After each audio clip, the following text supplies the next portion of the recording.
This sister Zima I'm talking about,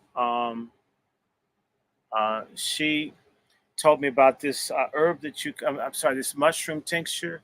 It's making my dick grow back. You know, I'm not trying to be funny. I mean, see, these women be knowing this shit. Sit back and watch your dick get all small and not tell. I ain't saying nothing to him. He don't touch. He don't respect me. You know, right? This be keeping secrets and shit. Anyway, so no, I mean, come on. Why aren't we? People. I'm not trying to be funny. I'm just talking to you. It comes across, I don't use certain language, so when I hear it, it's funny to me. It's funny to me. But I know it's serious, but it's funny to me. Hey, so I'm live now. Let me. No, that's okay. You can talk. Nobody minds. In fact, you should come on our show. You can come. You can come in and do a testimonial on Black Dicks Matter. I mean, I can have you on here. I mean, I don't care. I just don't like stupid people on my platform. I'm racist against dumbass people. I don't want to live in the same world as dumb people. I'm a total segregationist. I'm serious. If I saw stupid ass people drinking from a certain fountain and going to a certain corner store, I would go to the store the stupid people didn't go to. I just, I want to live in a world where there are no dumb black people, only smart ones. All the retarded black people can go to another planet and shit. And so we smart black folks who want shit can come together because the dumbass ones are in the way. I want a world in which there's no boule in it, no people from the boule, like, maybe they have a Holocaust and shit. Maybe they'll have a big orgy and catch AIDS and shit and kill each other off so we don't have to deal with their self-hating black asses. I'm just tired. So, yeah, we just did Patriarch Summit. Did you catch it? Oh, I need to send you some of this shit. I mean, we just really talk about real issues. We just finished talking about that fake ass Ricky Smiley. I call him Dickie Smiley. Yeah, I was watching it live. I sent the picture. That's the 24th, right? Yes. And I got to pull. I've got to. They gonna ask me, am I going? And I sent it to them. I said, yeah, it's live. I said, yeah, it's online. I'm going.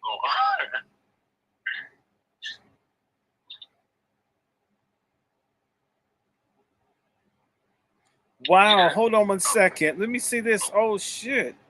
I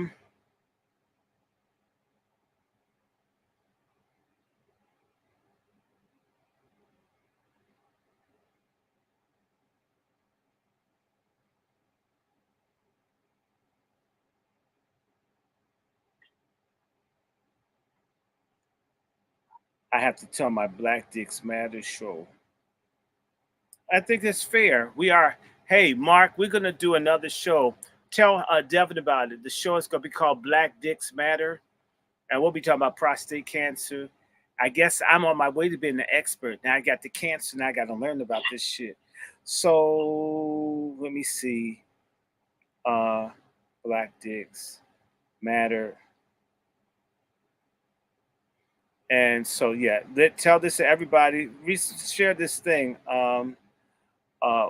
And I think there's something with the water we're drinking. I think it's this damn fluoride in the water that almost everywhere, all these black men constantly get. How do they know we're going to get it unless they're doing something to get a general pattern of it? It's not like they're so smart.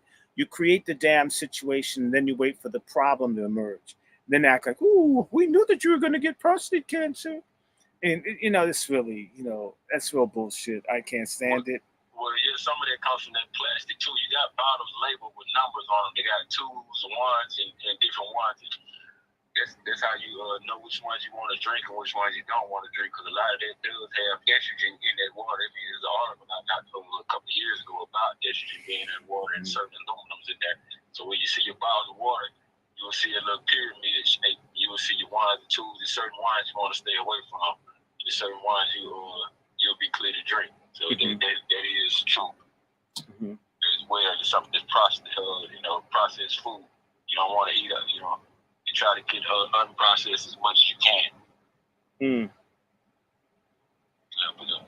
But even with the water, that's something that people should know about too. Which number is clear for them to get, and which number is not. Yeah, I'm waiting for this brother to send me the link so we can get this thing going, y'all. How is everybody? I told you I would be back. Now it's, I need black folk to be able to follow instructions. Damn. I told, they asked me, text me the number. I texted the number. Why'd you send it to Messenger, dude? Why would I be doing it over Messenger if I told you I was giving you a phone number? We got to listen. I mean, that brother's brilliant, but sometimes we be thick upstairs. You know, the only thing we want thick these days is our wallet and our dicks, right? Everything else should be proportionate size.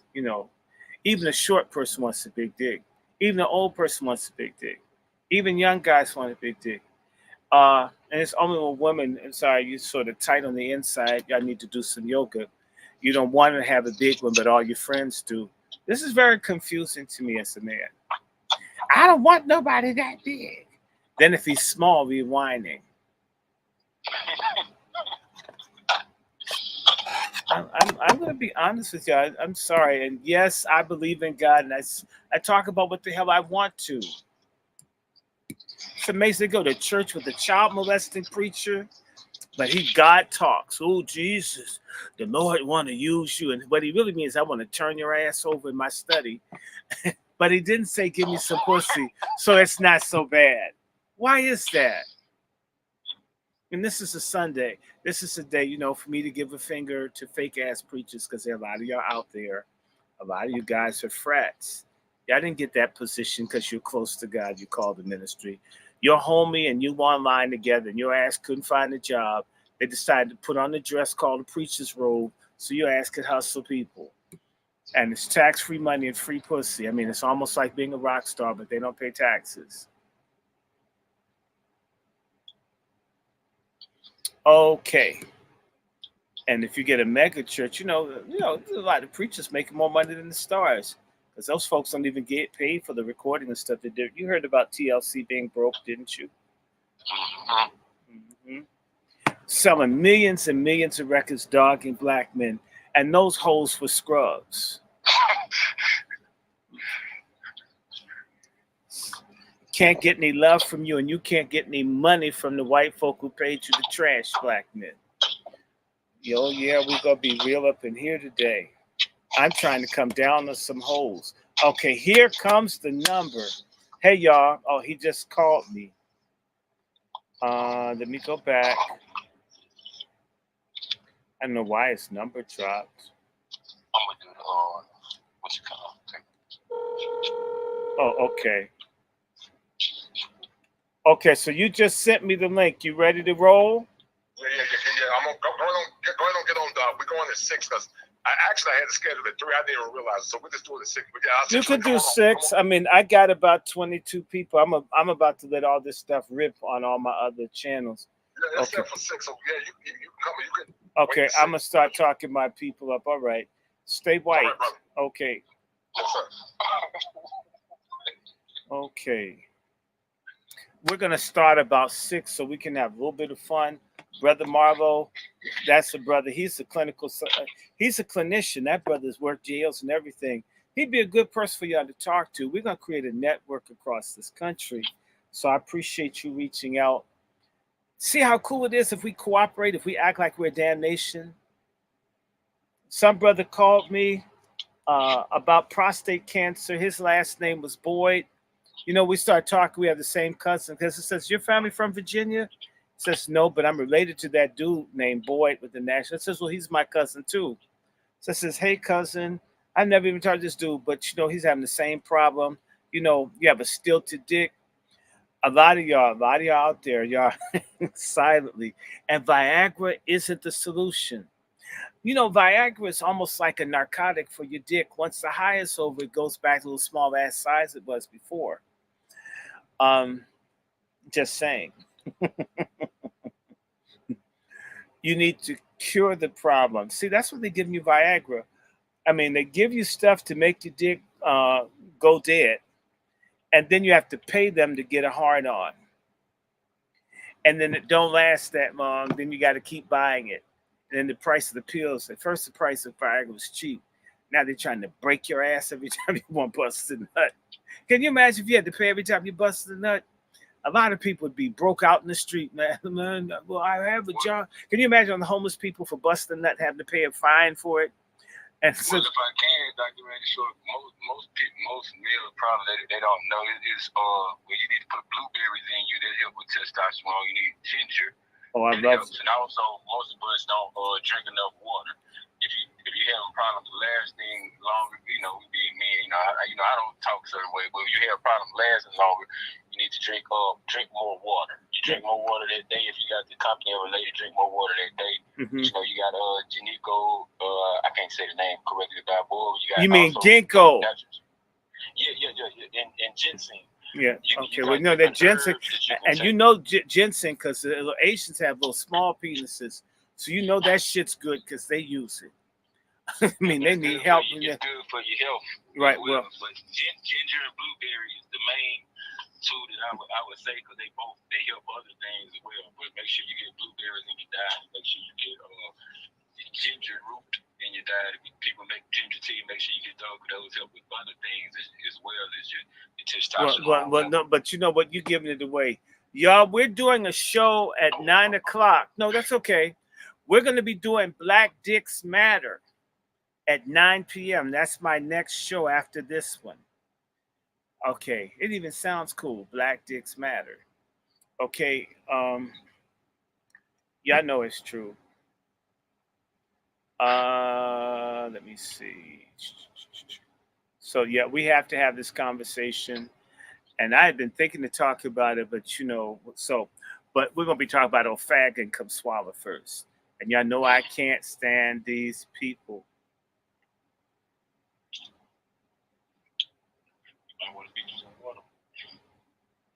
Okay, so, well, no. Yeah, I should get some water. You're a water pusher. One of those niggas walk around with water and nuts and shit. No. Okay, I'm playing with you. Have fun. I mean, that's why there's so much violence down there. Y'all don't laugh. Laugh.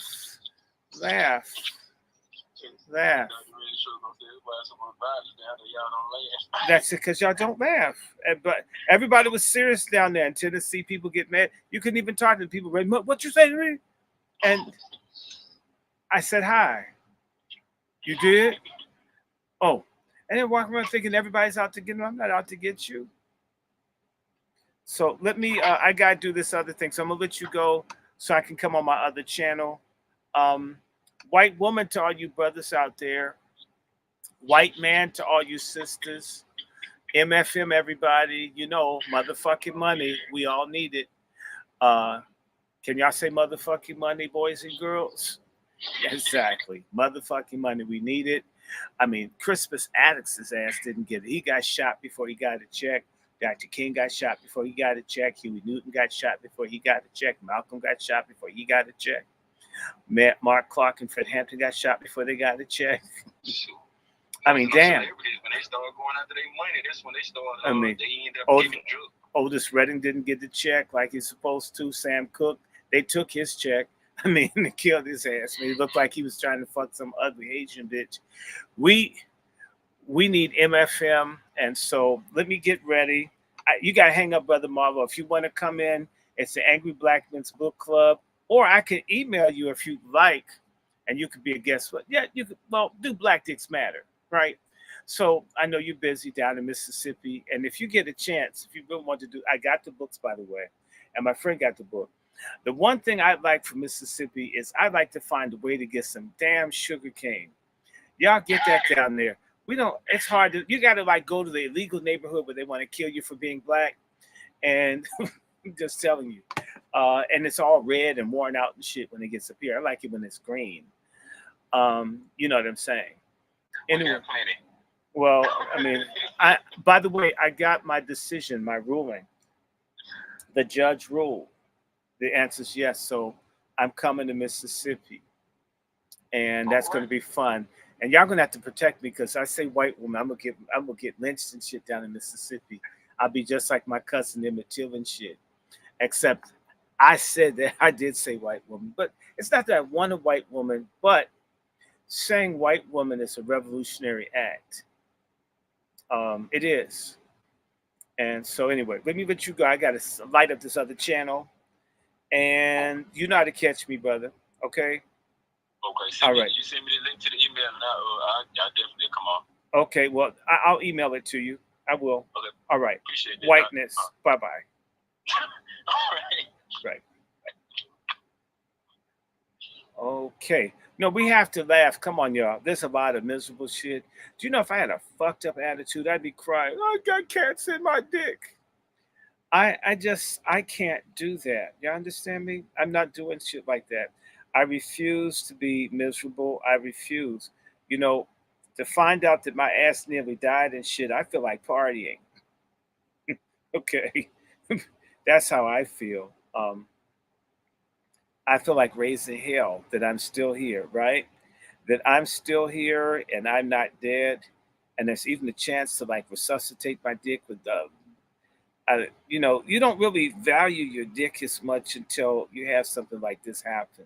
So if I'm talking about it, I'm a little obsessed. It's not because I want to touch anybody's. I'm too busy trying to touch my own. Like, damn, you okay, buddy? Um, but no, we're gonna work this out. We're gonna be talking about that. So just know at 9 o'clock we'll be talking Black Dicks Matter, and we'll be hearing about prostate cancer. I'll be reading facts and shit, so it won't be jokes.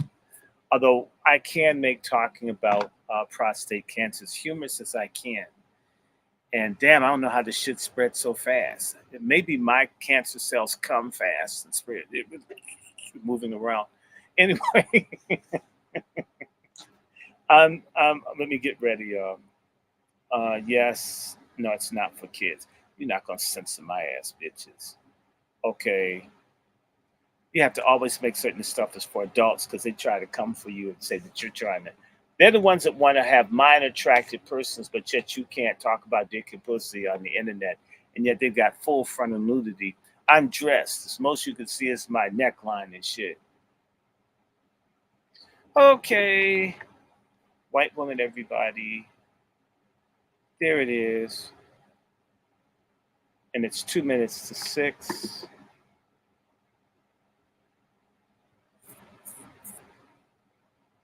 There.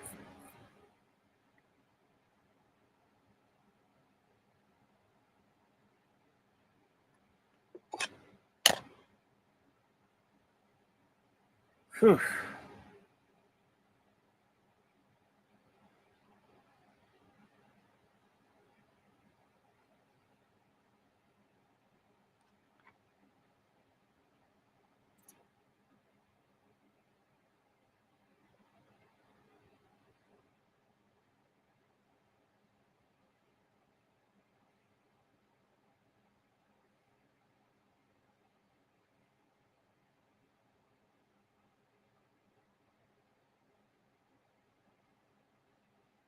Okay, I'm almost ready, y'all.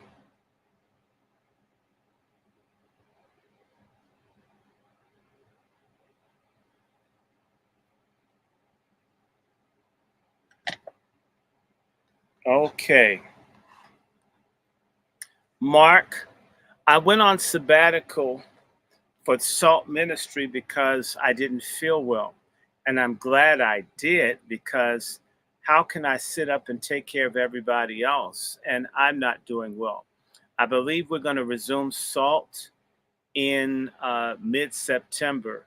I want to get through, I have like lots and lots of doctor's appointments. I don't know what the medication is going to do, medications and stuff that they're going to have me on. So, but hopefully in September. Hopefully in September we'll start doing Salt again. And I may not do it every Saturday. I want to do some traveling, need to go to Africa and a couple of other places. So I can't wait. But we will do Salt. I may even have to start pre-recording it and doing shorter messages. But I want to do that.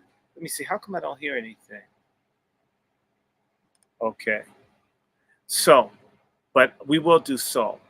In fact, I will be praying. And Mark, pray for me. That is crazy to have two cancers and have this, but I thank God I'm here. All foul language and stuff aside, God is real. God kept me. As I said, I am lucky to be alive. This is like The second time in less than 3 years is something should have killed me and did not. So we're all right. Thank you for praying. And you look like Denise. Let's look at your face. Says, oh my God, he looks like Denise became a tranny. Anyway, anyway. Yeah, DeAndre, I'm okay. If you heard the message, I have stage 4 prostate cancer. I don't think I will be here. God wants to be here, so I will beat it. So all is well. Now I'm waiting for this brother to kick off his channel. This is Mr. Smallwood, and I think he's called the Kosher Clinician. He has a channel. YouTube has been bothering him, so I've got to be. I can't be as honest, but that's okay. I don't think his show is going to be that long because we're going to go back to how we normally get down for Black Dicks Matter at about 9 o'clock. Are y'all down with that? And I could have said Straight Dicks Matter, but I didn't want to have a community standards thing where people felt offended. And I was thinking Dick Lives Matter, but that sounds kind of gay. So Black Dicks Matter sounds more militant, like, right? So you have to think about this. Why is he talking about Dick Lives Matter? Man, you want Dick in there, that's why you said. But if you say Black Dicks Matter, oh, that's right, my dick does matter. So you have to use psychology when you come up with these titles. Otherwise, somebody will get mad at you. And yes, I have so many things I bought, been looking at, wanted to share. We got to get back to God, got to get back to books. You'll have no idea. And I was having like headaches from hell. I could not concentrate. Couldn't even do the reading and stuff I want to do.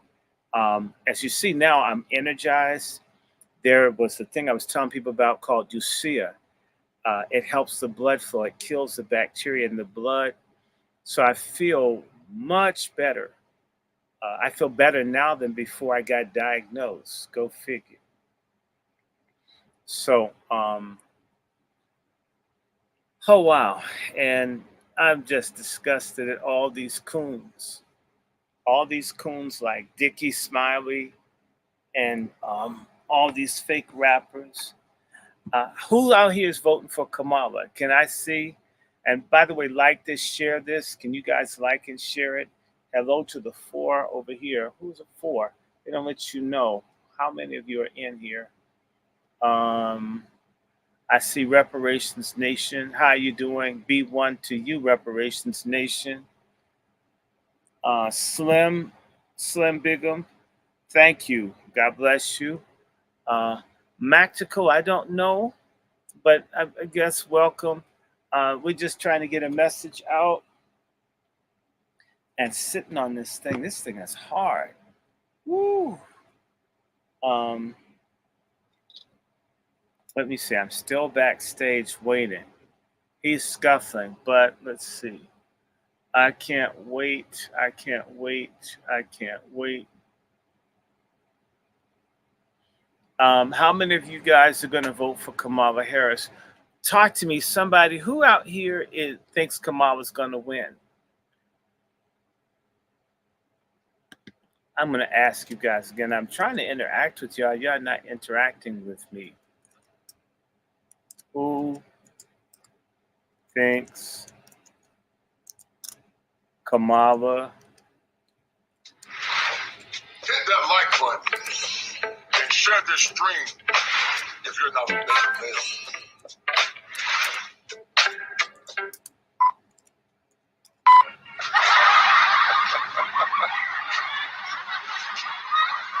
Somebody get rolling, Mark. We gonna get let's put a neck on layaway for this. This has no neck. We can't say that.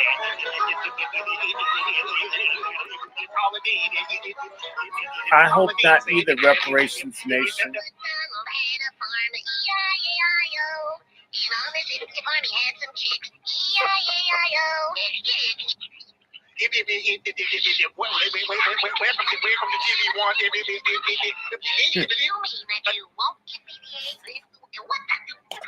Welcome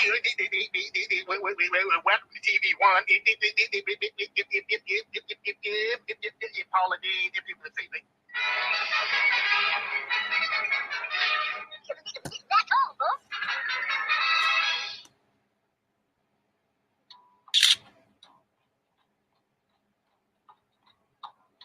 All right, well, welcome to the Black Manosphere 2023. I am Jason Brown, one of the coordinators. And as you can see, we have the men here. They're working, they're networking, they're building relationships. Just got done with our second IQ session. Yeah, what you see today here is a group of men from different backgrounds, economic locations coming together for unity to empower men of color, black men specifically, and to encourage them to be the best version of themselves, to challenge themselves, and also to build a form of brotherhood. Me personally, as one of the speakers, it was a privilege to talk to men about how to dress appropriately. Now that they've taken the steps to improve themselves, they also have to present themselves because we know our ethnic image is extremely important. We want to catch you next year. 2024 Houston Black Manosphere event. Definitely come out. We're sold out here. Standing room only, virtual. We still have a lot of guys in the virtual. I love the excellence on these black men. I love the unity. I love the fraternizing that's happening, the building relationships and networking. So come on out and see us next year. Black Manosphere Conclave 2024, Houston, Texas. Peace.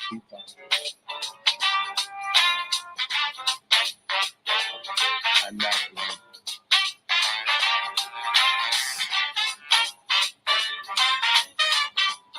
Stage 4 is just a number. It can too be treated. That's to scare people. I'm not going to be scared, okay? Life is rough enough being black. I believe God. I trust in God. I've survived what? Septicemia, severe sepsis, heart attack, deadly double pneumonia, drowning. I'm not afraid. I'm here to officiate this rap battle.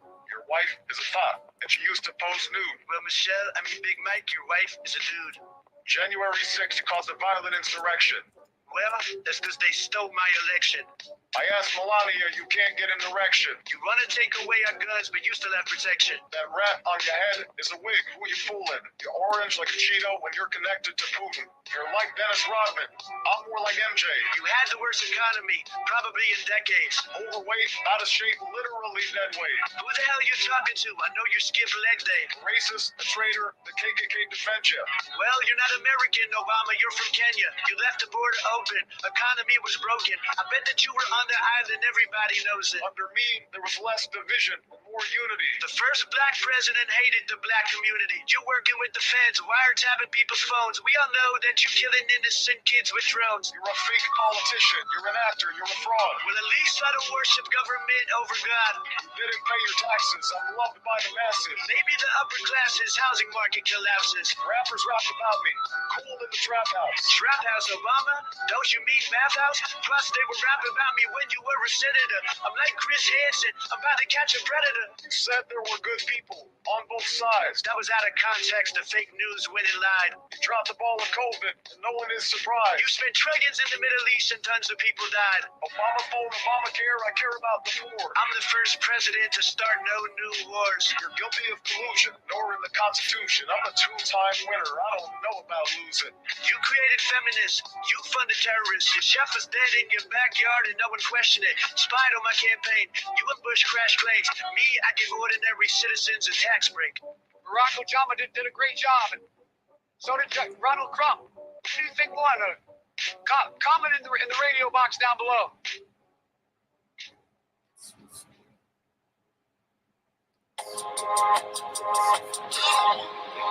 New man, same old grind, gonna fight till the day I die with my chin up and my fist held high, gonna fight till the day that I die. No dawn, no era, I ain't a saint, nah, something much rarer. I speak facts, I speak truth, I stand tall after all I've been through. I could have bowed out, I could have given in, instead I bounced back, my rise is imminent. There's no breaking my stride, to the top I'll climb, with my fist held high, with my fist held high. New man, same old grind, gonna fight till the day I die with my chin up in my fist held high, gonna fight till the day that I die. Red tie, white collar, blue skies, got 'em raining green dollars. JT, my MVVP, we about to show you how it's done, no CAP. I could have bowed out, I could have given in. Instead I bounced back, my rise is imminent. There's no breaking my stride, to the top I've climbed. With my fist held high, with my fist held high. New man, same old grind, gonna fight till the day I die with my chin up in my fist held high, gonna fight till the day that I die. New man, same old grind, gonna fight till the day I die. I don't know why it's so much music. Gonna fight till the day that I die. With my fist held high, with my fist held high. With my fist held high, with my fist held high. I am Kamala Harris. My pronouns are she and her. I am a woman sitting at the table wearing a blue suit. And Okay. First, fuck Big Mike and that dick that hang. West Palm, nigga, Mar-a-Lago is the gang. Locked up, tons of black fathers, that's a fact. I'll let Joe Biden say it though. You ain't. I'm going to wait for this damn music to stop. I'm going to end up getting strikes on my platform over the music. They're really petty. They act as if you're stealing someone's music. I'm waiting for them to come live. And if they hear someone else's music, they'll think I'm stealing someone's music. Not even trying to steal anything. That person's, I'm waiting for the shit to finish. I can't wait, y'all. We're going to change platforms.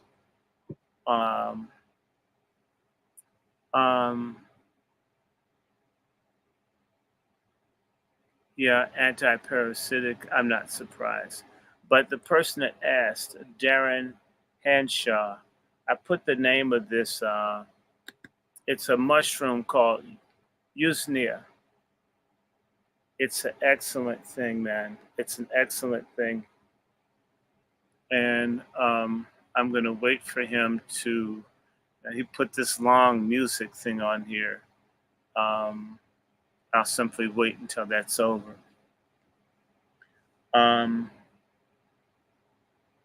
Yeah.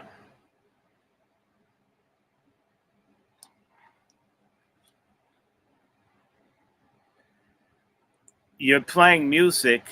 If there's music, they're going to give me strikes on my platform. So I'm waiting for the music to finish. Right. Right. Now, see, that was stupid. You're bitching about strikes on your channel and you playing music when we're supposed to be talking. Okay, I'm not the one that's wrong here. Watch me get a strike for this video as if I'm trying to steal or make money off of somebody else's music while all the black artists get cheated. Go figure. Go figure, guys. Go figure what's going on here.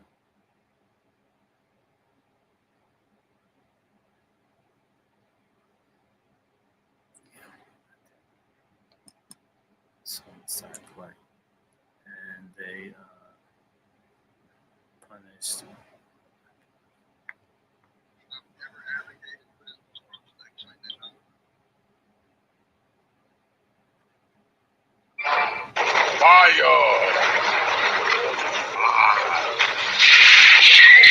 Condition. Okay. If it ain't seven, it ain't kosher. Heaven and hell is what they told you. Real men put the strap down and we can toss them.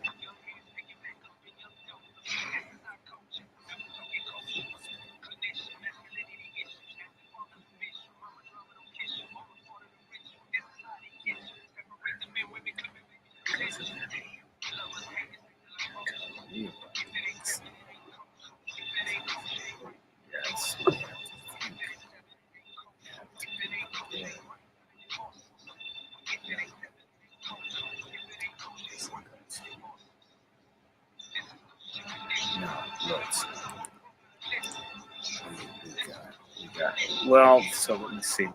I can't wait until they're done with this music. It's too long. You're doing too much. You're doing too much. Doing too much. How you doing, sir? What's going on, man? How you doing, brother? What's going on? Yeah, I'm trying to make certain that I'm going to get strikes for this video because there's music on it. They love to look for reasons. So you're telling me about your strikes. Someone played some music as we were doing that, and I get the strike like I'm trying to steal somebody's music. It is so despicable that you have racists, killers, people with porn, all that up on YouTube, and they're looking for something, but that's okay. Uh, YouTube is going out of business slowly. They made a lot of people mad. You see, they're laying off on the plat, laying people off at ABC, laying people off everywhere. Whole lot of No, I folks. didn't know that. I didn't know it. You did, yeah. No, It's I didn't know it. well, no, a bunch of the asses need to get laid off. The stupid, lame stuff that they do. But anyway, Right. I'm ready Yes, for sir. you. hmm Yeah. So the music I played it yesterday. The guy, the artist that played that, he said you can stream it for free. You should be fine because I played it yesterday and I didn't have any issue with my channel. But I am sensitive to your channel, but you should be fine. But anyway, let's get to the core of the conversation. You live in D.C. You are a Washingtonian, and you understand the nature of politics, but also you understand the nature of the matrix. You and I, Doc, can talk from time to time in the back about politics. The bootleg, Kamala Harris is a bootleg. hmm And so, before we get deep into the conversation, tell the audience who you are, and tell them why you're so passionate about American politics and also Helen Norman's masculinity. Well, I didn't catch the last part. You may want to pull your sound up some. Can you hear me? Give me as much sound as you can. All right. So I was saying, what would you say about Helen Norman's masculinity? I know Oh, you're okay, Washington. wonderful. Okay, Yes, well, sir. let's start with the last one. Yes, sir. In reality, there's only one proper line of thought, and that is heteronormative. That's norm. You know, to to to love is normal. To kill is abnormal. Like there's normal psychology and abnormal psychology. Right. If you're thinking in the lines of man and woman and procreation, or at least reciprocity between the sexes, that's normal. If you need somebody else's feces on your sheath to feel loved, or you need to eat feces or whatever else you're doing, this is not normal. You might do it; it might feel good to you, but it is not normal. So, Yeah. so in reality, we shouldn't have any discussion other than what's best. It's like you don't sit up talking about all the people that you're mad at that you want to kill. If you did, people think something's wrong with you, because killing and hurting people is not seen as normal. Why do we have a cheerleading lobby section for people that are doing things that hurt themselves and others that isn't normative? That's one. And then two, you said Washington. I'm from here. Not everybody in DC pays attention. There are large numbers of Black Washingtonians that have never been to the Capitol, don't go to the White House. They stay away from downtown because there's lots of foreigners and tourists and people who don't care. I mean, you wouldn't believe how many people. You've got federal Washington, which is white, powerful Washington, and international Washington. And then Right. you have an ever diminishing Black Washington. And that's how it is. Now, my interest, I guess, in I don't know, interest is in people. Okay, if you're my age, I'm just under 60. You can remember Dr. King getting killed. You can remember the soldiers with machine guns and tanks, and people getting shot and killed. You can remember the protests from Vietnam. So it's very hard in Washington, if you're halfway interested in what goes on with people, not to be aware of politics. Okay, so you're very much, it's, I guess, bullshit and politics are the products of DC. It doesn't make anything else. There's no real industry here other than crap, political crap and scandals and so forth. That's what you get from Washington. Right. I'm sorry. Go ahead, Doc. Go ahead, man. And so, last piece is that I was talking to a Uber driver who turned out to be a neighbor. Um, huh. How would I describe me? I'm a preacher's son, son of two ministers, Pentecostal apostolic background, and it come from what, kings and queens, African and European, and actually Mesoamerican. My folks are both African, Scottish, Danish, whatever. It's a lot. In a nutshell, I'm an omni-American, black man, and I guess reasonably educated, reasonably world traveled, and I don't know, highly opinionated but well informed. That's the best way to do that. And Well, let's go back, Doc, and look. You know, you are a very educated man. You matriculated at Howard University and also Harvard. You know about Washington politics and even some of the politicians now. What is your great consternation about some of the power brokers in power? The title to the bottom said Kamala the Boule Indian and Puppet Master. And so the title is called Abomination because the politics that we have currently is an abomination. But it also appears that Kamala Harris is a Trojan horse of Barack Obama. right. What would you say about that sentiment and the politics of not only the Boule buffer class, but also of the current state that we're in right now? Okay, that's a lot to do. That's three things versus one.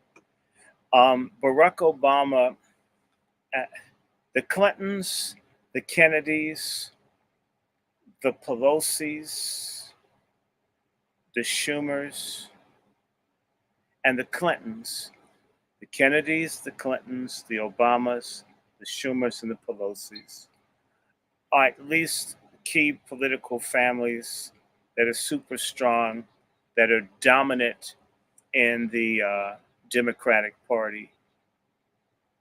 How that happens is when a person either serves a long time, they either have a lot of sons and daughters, political people that they help bring into it, or if they're like Obama or the Clintons, they gave a lot of jobs to people that owe them favors.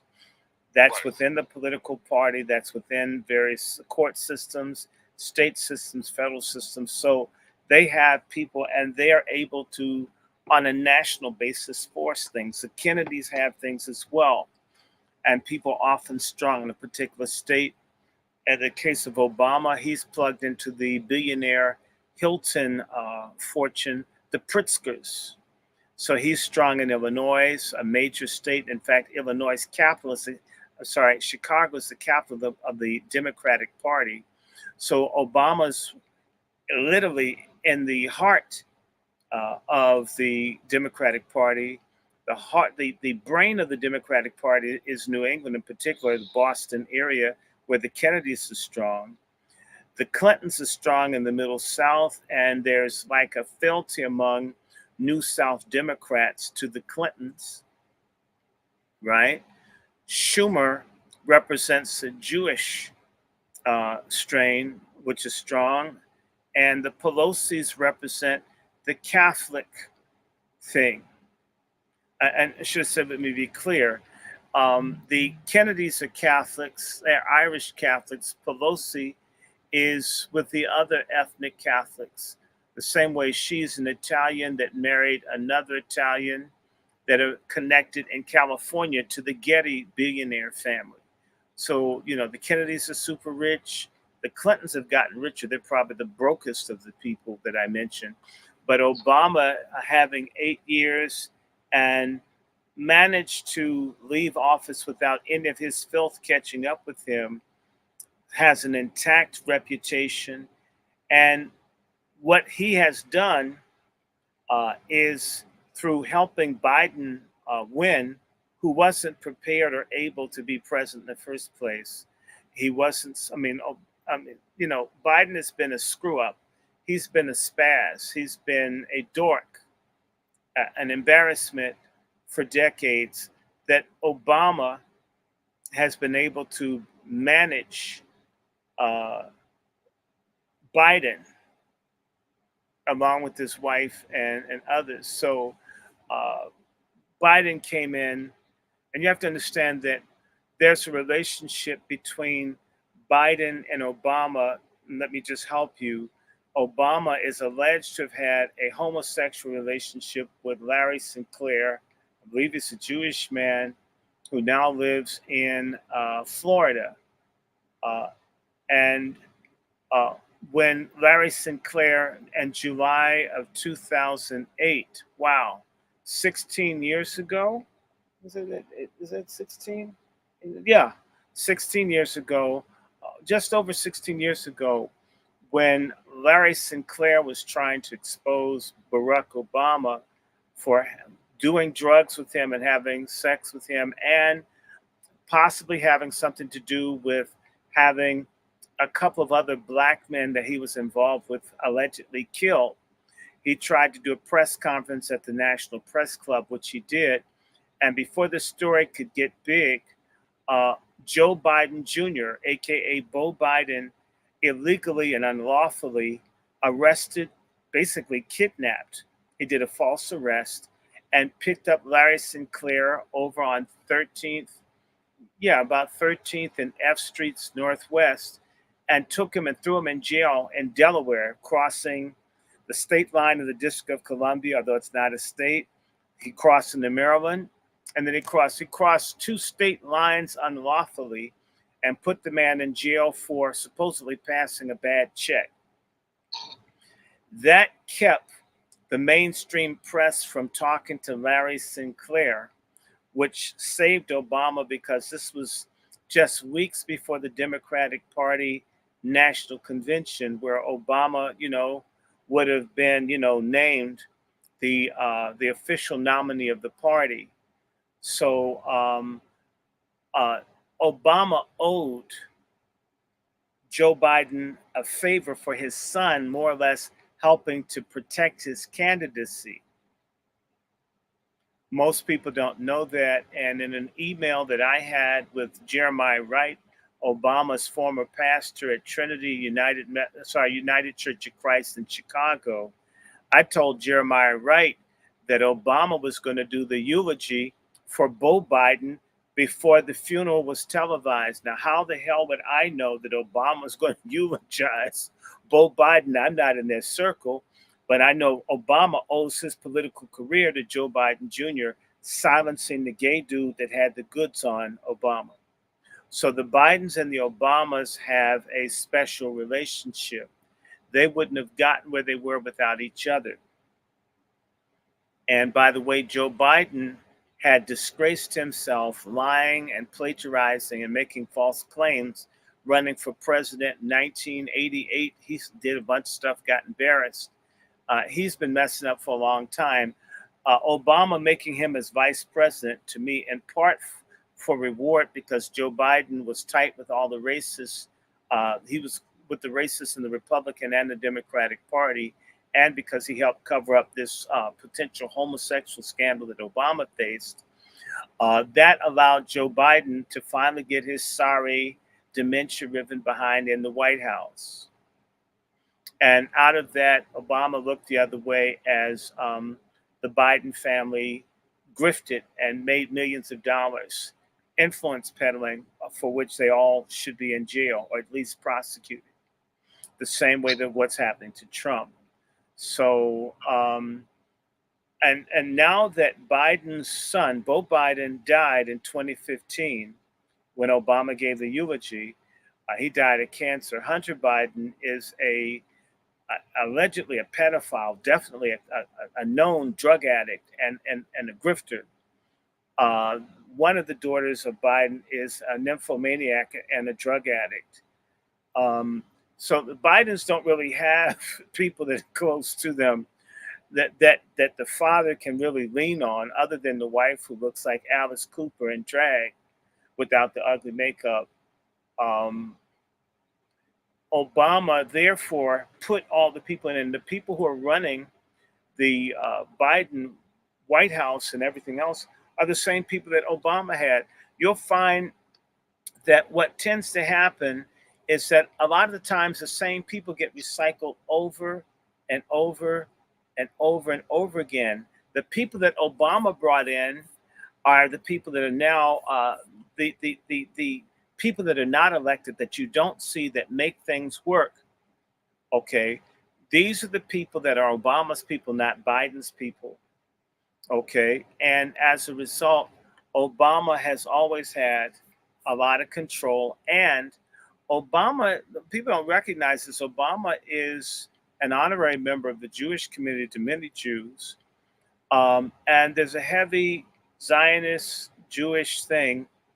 The liberal wing of the Jews favor people. They, both Biden and Obama share this. The Pritzkers, it's one of the female Pritzkers who's Jewish and rich that decided Obama should be president. Doc, hold on for a minute. Hold your point, Doc. Hold your point. Shout out to my man Gregory Scotland. He said we are at the point where we have to wake up and realize too many black women and chameleon women are not our friends. The election cycle has shown us a bad character traits of many of these females. I don't want you to lose your train of thought, Doc. Keep your train of thought in mind. But I don't know if you heard about the story in lieu of your train of thought about how there were women of the Divine Nine that were more or less saying they wanted this woman in the White House because she was an AKA. And they were putting, the women were actually putting her above the men in the group. What do you say about this nonsense that people should vote for Kamala Harris because she's an AKA? Well, in lieu of your frame of thought. Go ahead. I'm not going to keep my frame of thought because you interject something in, so it throws it off. Plus, there were 3 questions. Do you see how that is? So Right. I'm a person, not a machine. So breaking the thought there. Why wouldn't they put a woman first? These are, a lot of them are lesbian feminists, and they're Jezebel type folks, and they've always done this. They put killing babies over the black community surviving. There's nothing new about castrating black men and putting them last. This has always been part of a system where a significant number of our women are hyper masculine and weaponized against black men and black children. And a lot of these women don't have children. A lot of these women are not married. A lot of these women are bisexual, and a lot of these women hate black men. So this makes perfect sense. And, you know, a lot of people suspect that Kamala Harris probably did some female homoerotic stuff to get through. You know that the AKA sorority was started by lesbians. So, I mean, let's not play games here. So, of course, they're into female supremacy. They care nothing about black freedom or black men or black women. They don't care about the rank and file. They never have. This is about them and their little small groups. This is what the boule does. And it's the silly black men in these secret societies who think running behind women shows that they're enlightened. In reality, they look like the castrated, switch-hitting wimps that many of them are. So, Doc, shout out to my man Mujahid for that 3. I appreciate it, Doc. This person said, come on there, the APAC is crushing. All those progressive women, there are no female black senators elected in office. How would you respond to that, Doc? Kamala Harris was a progressive woman in the Senate. She got kicked upstairs. What do you mean kicked upstairs? She got, I mean, in other words, I mean, these same women, these same strange women, I know one of them, I hope she sees that she doesn't like me. I dare her mess with me. I'm going to start talking about how she really got her husband. Okay, I dare her. Anyway, Joe Biden was threatened by a bunch of Delta Sigma Theta and other Greek letter Boule sisters that he had to pick a black woman as vice president or they weren't going to support him. And of course, Joe Biden picked the non-black American, picked a woman that wasn't a black American as the vice presidential candidate. Uh, and that's how you got Kamala.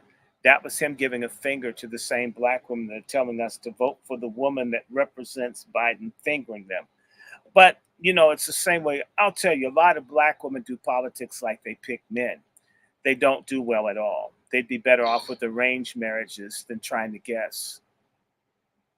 Right. You know, one will argue, Doctor, we are at a crisis. We are going through what's called an existentialist crisis. We've been in an existentialist crisis for hundreds of years.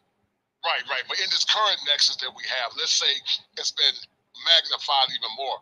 Are there any core talking points in this current existentialist crisis that have been permeating for years that you would like to talk about?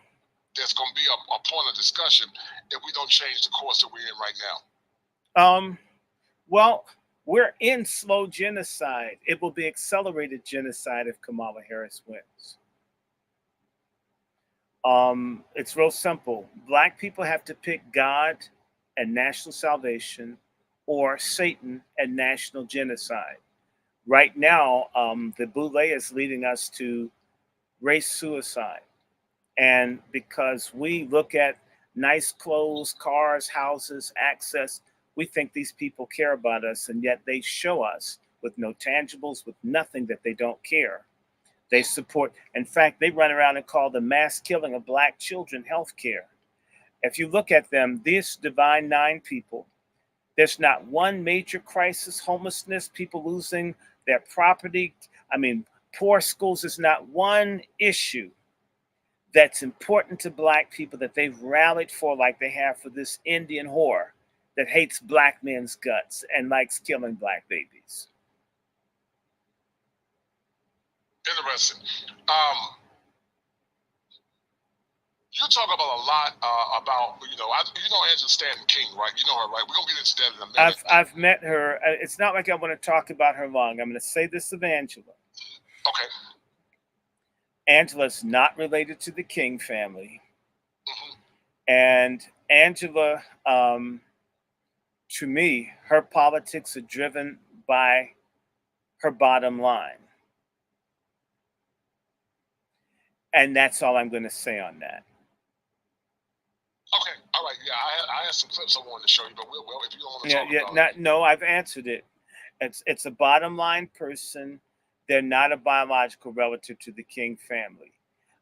If people can't figure out what I just said, later for them.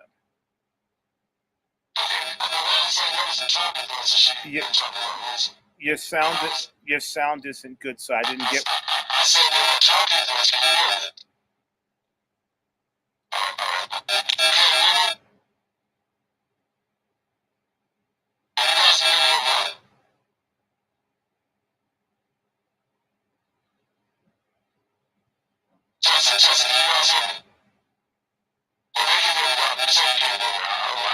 Sounds so bad.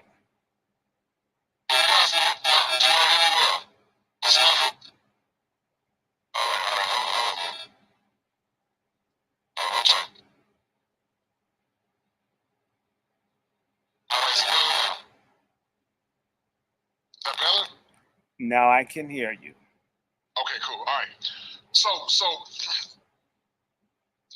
going to get back on top. So there are a lot of things that are going on in the current economics, but not only economic landscape, but also in politics.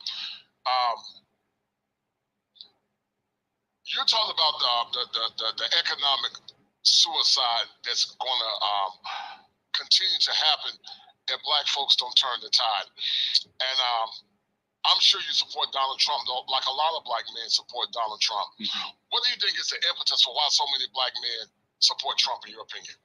Because Donald Trump is a businessman more so than a politician.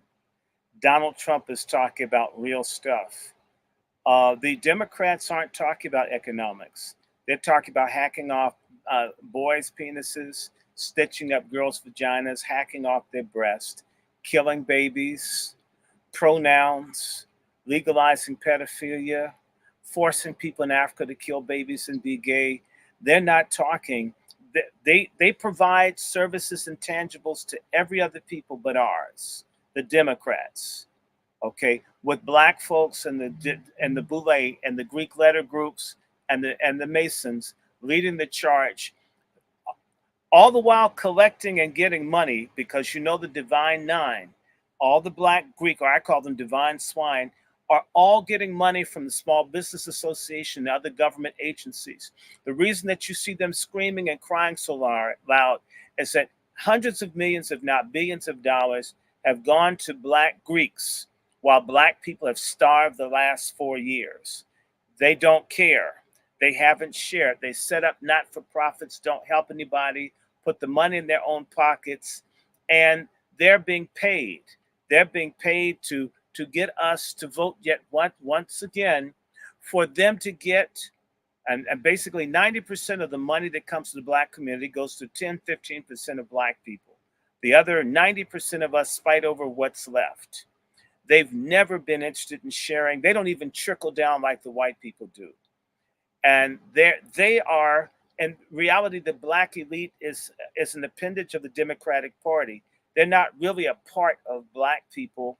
They masquerade as in the interest of black people to get us to vote for the people they tell us to, for them to validate to white people that they are what they say they are. Voting for Trump is the best way to give a finger to our traitor elites, to our turncoats, to our coons. Donald Trump looked out more for black people than he did for the illegals. Biden and them have done everything. They've flown illegal criminals, murderers into the country, given them money, cars, apartments, food, educational training, vocational training, and have denied that to even black veterans, to black seniors. This is going on right now. This is an economic war. And Joe Biden told those lying, degenerate, homoerotic, AIDS-infected, Luciferian Greeks, y'all got to get behind the Hispanics. Y'all got to learn how to get along with them. Joe Biden, knowing full well that all the Latin American countries, that black people are in a caste system, they're mass murdered, they're poor, they're dirty, they have nothing. When these people come here from Latin America and see black people with nice homes and cars, it's culture shock. It's just like poor white people. They want to take it away from us, and they do. And they've done it in Los Angeles, they've done it in Miami, and they'll do it in Chicago, and black people will be wiped out at the hands of people in the National Congress of Black Churches, the National Panhellenic Council, aka the Boule, the Greek letter organizations, the Prince Hall Masons, the black trade unionists, and everybody else, and the black folks fighting for so-called reproductive rights, black feminists, black gays, are all working to exterminate black people for the benefit of their small groups, and they're being paid well. And this has been shown with the jab. It's been shown with them getting us to go behind Obama, who had 8 years and didn't give one thing to us except for mass acceptance of homosexuality, baby killing, and sexual confusion. That's what we've gotten from these people. That's why black men thinking, saying, you know, I can't eat sodomy. Sodomy won't pay for me to get a roof over my head, right? There's no real tangible thing that you can sink your teeth into. Jews get billions of dollars for Israel. Ukrainians get money for Ukraine. All these people, everybody gets something from the U.S. government except for black people. Again, what they offer us is abortion, condoms, right? Marijuana legalized, which is probably weaponized to kill us. We don't get anything. And so the Trump let thousands of blacks out of jail. Trump had a platinum plan to put close to $1 trillion in black communities, right? And you know who never told the black community? People like that wicked, deviant, Luciferian jack-o'-lantern, Roland Martin. These people have platforms. They never ever said, okay, this is Biden, this is Trump, these are your options. They make it seem if you vote for Trump, black people will be exterminated. Well, black people have been dying in droves. They've been dying from all this medication. They've been dying from being homeless. They're dying for want of food. They're getting killed. They're getting raped. They're being displaced. And this has happened with Joe Biden, the mass incarcerator, he is our version of Adolf Hitler, and they've made him out to be Jesus. He doesn't even know who he is. This is what a lot of black men see. And a lot of black men, I have to say the name of one great black man, in spite of him being in a Greek letter organization, the most important black man that's emerged in our community was Kevin Samuels, that taught a lot of black men just because you needed some pussy, you could be a man and tell women no, and you could have standards. And that standard could extend to politics, to economics, to money, to socioeconomic advancement. So there's a new manhood among black men who've rediscovered themselves through the holy prophet of black manhood, Kevin Samuels. The crisis of black boys and black men. When I was in school, I actually taught, and I don't know if you know Dr. Jawanza Kanjufu. Shout out to also MC Recovery and Wellness for that 5 and Mujahid. But the school to prison pipeline was a lot of my similar work when I was in school, the school to prison pipeline. And you're talking about many people up here that don't really care about boys and men. What are you seeing in DC when it comes down to the efficacy of boys and men? You can't hear me? Can you do your questions in pieces? You give a stream of questions. It will seem as if I'm not listening. All right. Okay, I got you, man. What is your perspective about the efficacy of boys and men? Did you get that? Yes. It's real simple, and I can answer it as a whole. The real issue with the whole thing of boys and men, frankly, is the issue of what I call pork chop feminism.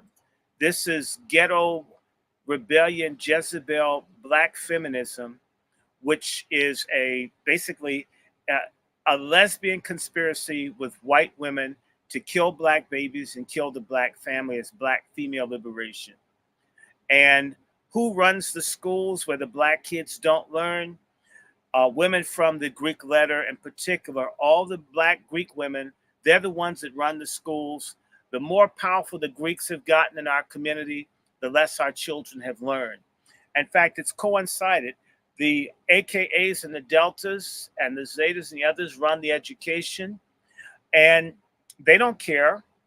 So the schools, wherever black folks are learning, it's folks from those sororities not doing their job. Not only that, they're the same women that have been working alongside white supremacy to destroy and castrate the black man, trivialize real motherhood and taking care of children. That's some kind of slavery. So these black women have called for the abandonment of the home. This has happened. The destruction of the black youth, in particular black male youth, has been on the watch of educated, professional black feminists. Potentially, I call them proto-lesbian women, have betrayed black people in the name of them working a job, possibly sucking on the penises of their white supervisors, male and female. And that's what's been going on. And it's these black women, these elite so-called educated type, have betrayed our race. They betrayed these younger generations. They're criminal. That's what's happened. They've driven the black men out of the family as prosecutors. They put them in jail. You know, Palestinian women advocate for Palestinian men to get out of jail. Black women walk the street bitching about the man shortage, but where's their movement to get them out? Where's the movement for the people who return home to get jobs? They haven't done that. Those same Greek letter type women in Congress have fought for illegals and for Asian Pacifics and for everybody, gays, to get things, but they haven't ever done it for black men. And these same women can sit up and listen. Every year there's an election cycle. They sit up and get masturbated by the mainstream media that tells them how wonderful and great black women are. And they never say black men vote too. Right. Latino women, no other group of women would tolerate you excluding the men, because frankly, there's a problem in our community. Black women hate God, and they see God in the black man, and they hate him too. And they hate God in children. There is a hatred of life that is commonplace, and they breed children, male and female, that hate life. And this is why you have so much violence and killing and suicidality. And they pick men that hate women. They don't pick men that love women, because they may have to be loyal and obedient and, yes, submissive to a man like they're supposed to. Our women are out of order. And this is why, I mean, you know, our community is at war. The men are on the front line and the women are the home army back there. If they stop doing their job, the men can't hold it. Black women have abandoned their post. They're AWOL.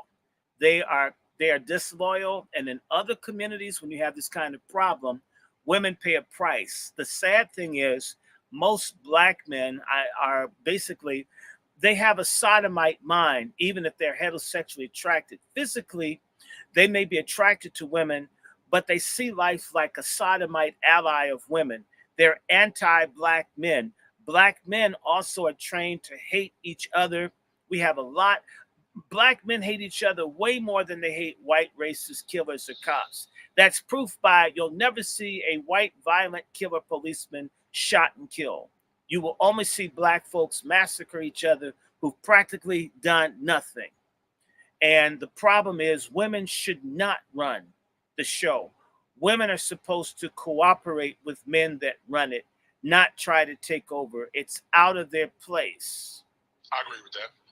Yeah, I agree with that. And it's sadly, you know, I've never in my life seen a time when we're at a crossroad and people are more concerned about a tokenism and power instead of being concerned about the black community. But let's be honest. One of the biggest things that people like as tokens are all the women that buy plastic and wooden penises. Tokens is what they're all about. I don't need a man, but I need a token of what a man has. Right. Hold tight. You've been talking about, you talked a lot about they don't care about black boys. They don't care about black boys and men. I saw when I taught school, you know, you an adult, that people can raise millions of dollars to put a token in office. They can raise money. They can raise money to advocate for black boys and men. Let's pause for a second. Go ahead, man. It's seen as an atrocity overseas in China or India, where they abort girls because girls aren't seen as valuable as boys. Black Americans are unique. Black boys are targeted for abortion by black women because black men are seen as worthless. Black men ain't shit is common parlance. So black boys are worthless. I have seen mothers literally put their boys out to sell dope to take care of them. They didn't want an adult man because they didn't want to do what he said. So they pimp out their sons. Sometimes people have sex with their sons, have their sons sell dope, have their sons gangbang. I don't know where this $100,000 under this mattress came from. It's because we have some very wicked women in our community. Along with the wicked men, they'll find a wicked man that's no good, that's a sorry wastrel to make bastards with. And we stopped using that word. Bastard needs to come back. It made mothers feel bad. We're always walking on eggshells around people's crap in the black community. I agree with that. I agree. That is very true. I agree with you 100%, man. Shout out to my man, Do the Fire podcast. He said, excellent message. And shout out to everyone that's coming in. Doc, I'm going to show you something real quick. And this more or less proves our point and proves what we're talking about. When it comes down to some of these boule buff classes. Hold on for a minute.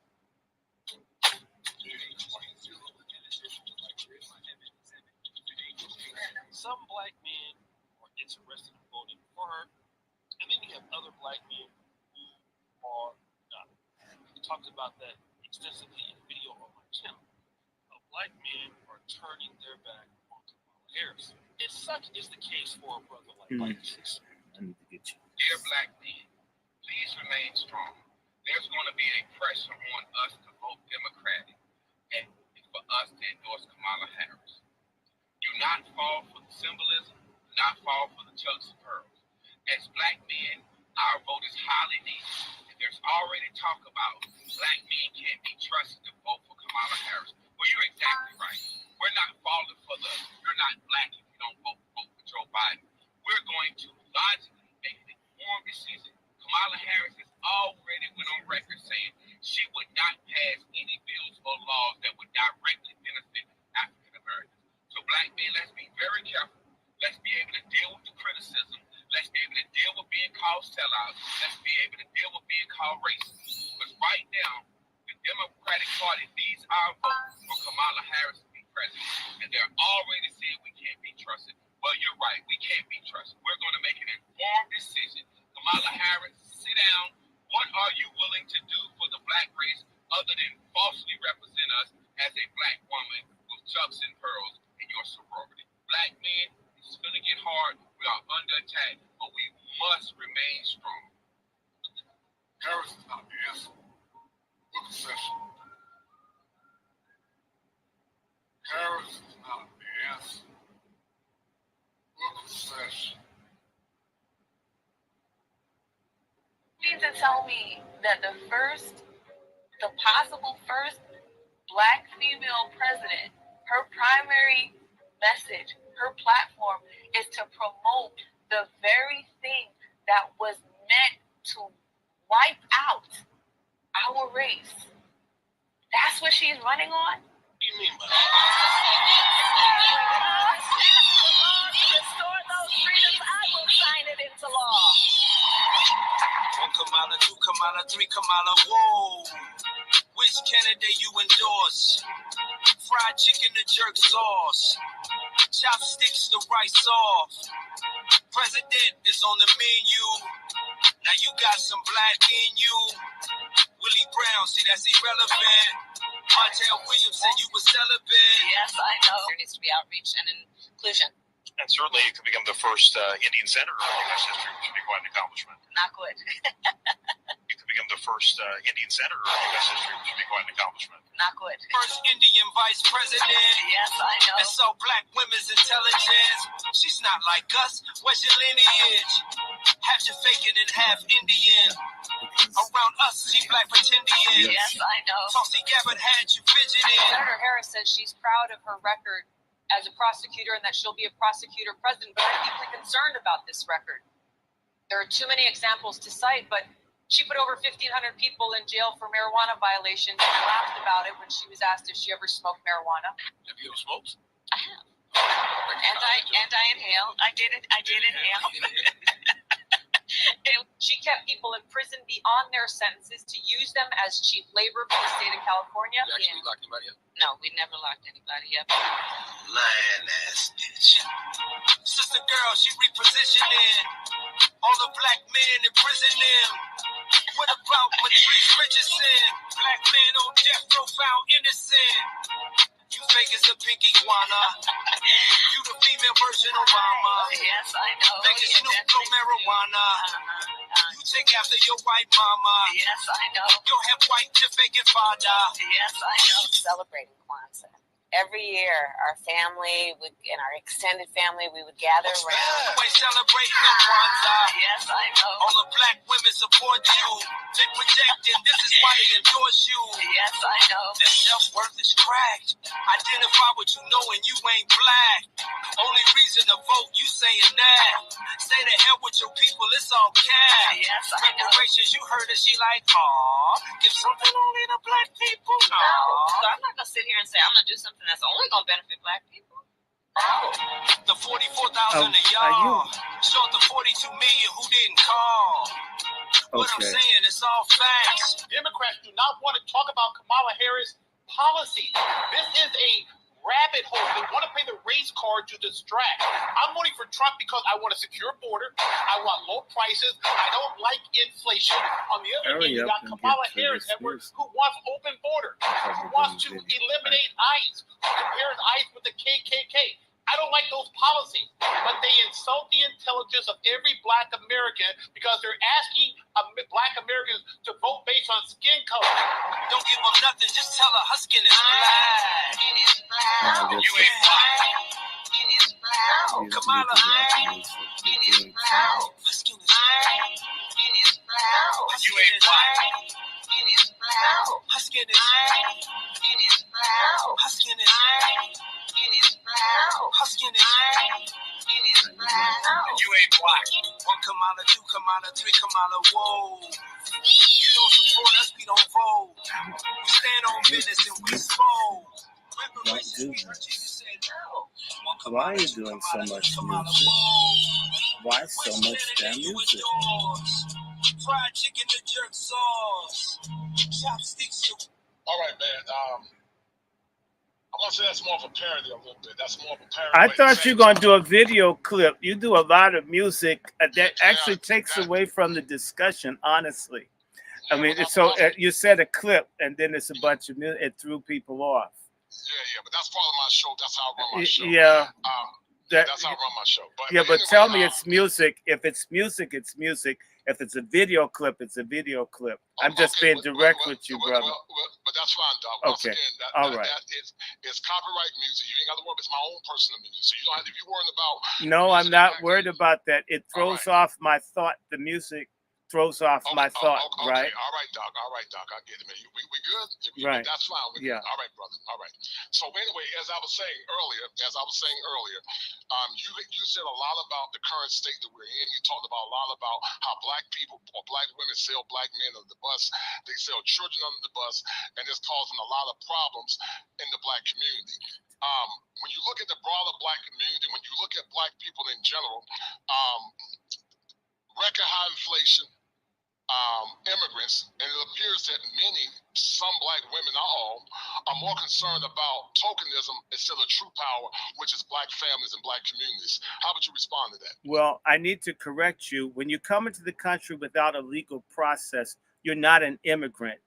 That's an invader, or that's an undocumented alien. That's not an immigrant. We need to call it what it is. That is an invasion. And God forbid, when we have an American military base get attacked in San Antonio, Texas yesterday by they don't know who, that is an invasion. And it's obscene for these people to be called immigrants. And yet, when black folks were starving in New Orleans, they were called contraband when they were trying to eat. Okay, why so much understanding for people who don't belong here, where the language is even deceived and manipulated to justify people who have no business here, who've come to replace us, if not, and through violence, and we call them immigrants. It's a lie. So illegals and this abortion, this other stuff, of course. Look, the problem with black women is the same problem with the boule. Black men have no standards. We have no system of disciplining. We need to punish the women that are out of order. If there was a black man, like the black man in New York, who took a lasso, he was from Belize, and he lassoed a woman and raped her, the men in the community went out to kill this man. The police had to save him. And there was another instance in New York where a man in a wheelchair did something, shot a woman, and they were going to kill him. When men do something wrong, on the rare occasions that you get, they can be punished. Black men have no morality that they stick to when it comes to women. You have a vagina, you can't do anything wrong because everyone wants to slide in there. You destroy the character of a woman when you tell her, if you have a pussy, you don't have to pay just whatever you want. I'm going to give you an apartment. You don't have to get married because you have a pussy, you're a queen. We black men have contributed to our own destruction by having no standards for women. So when a woman has 8 kids by 10 different guys, we don't call her a whore. Well, she's a struggling. No, she's a hoe that has a bunch of bastards. And we also don't come down on the men that enable this. So the women, as foul as many of them are, they're backed up by legions of sorry, pathetic, pussy-pandling black men that think constantly groveling and praising women for what they aren't and what they are not. You're not beautiful when you weigh 400 pounds wearing spandex. You're a cardiovascular disaster. Start being honest with people. We've ruined our women by not holding them to a standard. You know what? You can have a woman weigh 900 pounds with 50 bastards that wants a man to have a very good job, and he has to have like a washboard abs, and she can't find clothes in her size at a yacht sale store because she's got no standards. And you know what? Typically, we men have not, because that's not cool. And I can get with the woman that has kids by other men bull. Why are you trying to be somebody else's sex trophy understudy? It is Black men who have refused to have standards. So our women have come up in a culture where the men expect nothing. You tell the woman, oh, you're great, you're perfect, you're wonderful. Just because you have a vagina, you're God.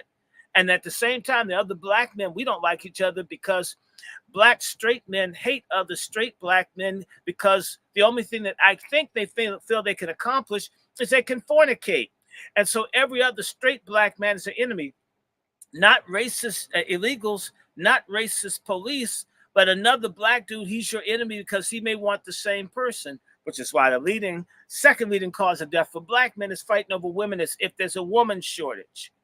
So our women are conditioned and reinforced, and they're also getting this feminist influence. Our women are going to be disasters because we men fuel it, and then Black women fuel it, and then racist white society, and racism is a team sport. White men and white women do it, and then all the other honorary whites do it too. And it's up to Black men who got their heads together to have a regime change. We need a coup in Black America where the Black folks that get it take over. And we don't want to hear, I don't care about emotions. A bastard is a bastard. You know, I had an argument with the woman minister, and she says, I don't like the word bastard. And I says, the Bible uses it. You say you believe in the Bible. The Bible recognizes bastard. If you're not an apostate, you recognize the existence of bastards too. And see, when you say bastard, that puts standards. We must have a regime change. And we have to stop glorifying Black men. Just because you're heterosexual doesn't mean that you deserve some star on the Walk of Fame. You're supposed to be attracted to women. And what you're also supposed to do is man up and be a father, pick a righteous woman and make righteous children. And everything isn't about pleasure and busting a nut or popping your pussy. We're not there. The church ain't doing it. Nobody's doing this work because you know what? At the end of the day, too many of us have been trained to want to fit in, to go along, to get along, to be liked, to be popular. Whether it's being celebrities, whether it's being athletes, whether it's being preachers, we have this obsessive need. I know because we're hated by others to be liked. In reality, we need to be respected. In fact, feared. All right. You talked on that. Well, I think on your show you were talking about this clown. What's his name? Ricky Smell. Hold tight. I'm gonna look at this clown, Ricky Smell. Hold on. Talk about y'all better come get me on this radio today. Hey, you keep going. You want to keep going, y'all? You want to keep going? They gonna be mad at you today, Rick. Hey, I don't care. Let's stop the next time. So I want to talk about something before I talk about Ricky Smell, Doc, real quick. And I came up with a couple of terms to talk about the effects of some of these buffer class Negroes. So I came up with some terminology.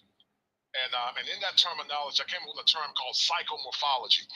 And that's a fancy way of saying that many times politicians that are being balled out, as you talked about earlier, or some of these men like Ricky Smalley, they've been balled out. Psychomorphology is a term that I created. It's a study of politicking. It's political gaslighting. It's trauma hustling, race hustling, victim hustling, manipulation, and it's a form of Machiavellianism.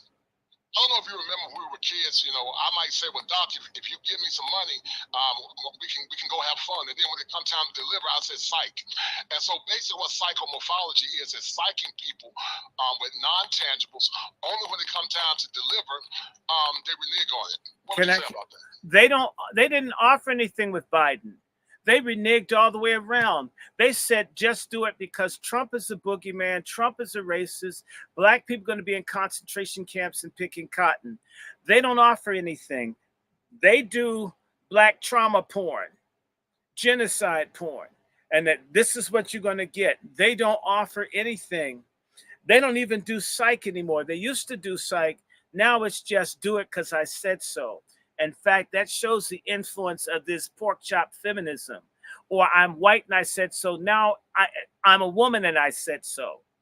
Like pronouns. I say I'm a man. I say I'm a woman. Well, I'm a dog. I'm a camel.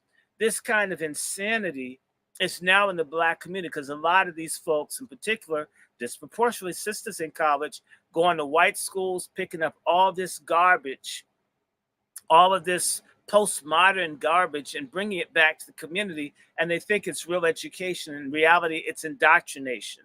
It's in fact, this is what they want. So the women are so, in fact, these women don't have children. They have the lowest fertility rate of any professional class of women in the world. We're talking about Black American women. They're the ones that go to school and they're so smart, and oh, I'm a high earner. And if you're a Black man, you go up to a sister and start talking about your education, they will shut you down flat. But those same women will come up and talk to a man about their education, and you better take it seriously. This whole thing has made these types of people completely irrational. And so, but they think they're special because they have smoke blown up their behinds by liberals and sometimes conservatives. And they come back to our community with all of these anti-Black ideas, masked in what sounds like new and advanced information. That's just another way of saying, get to the back of the bus, nigger. Hold tight. All right, so let's play a little bit of this real quick. Shout out to my man Eric Burr for that $2 super chat. Appreciate it, guy. Thank you, sir. I don't care about who get mad. I know I'm right.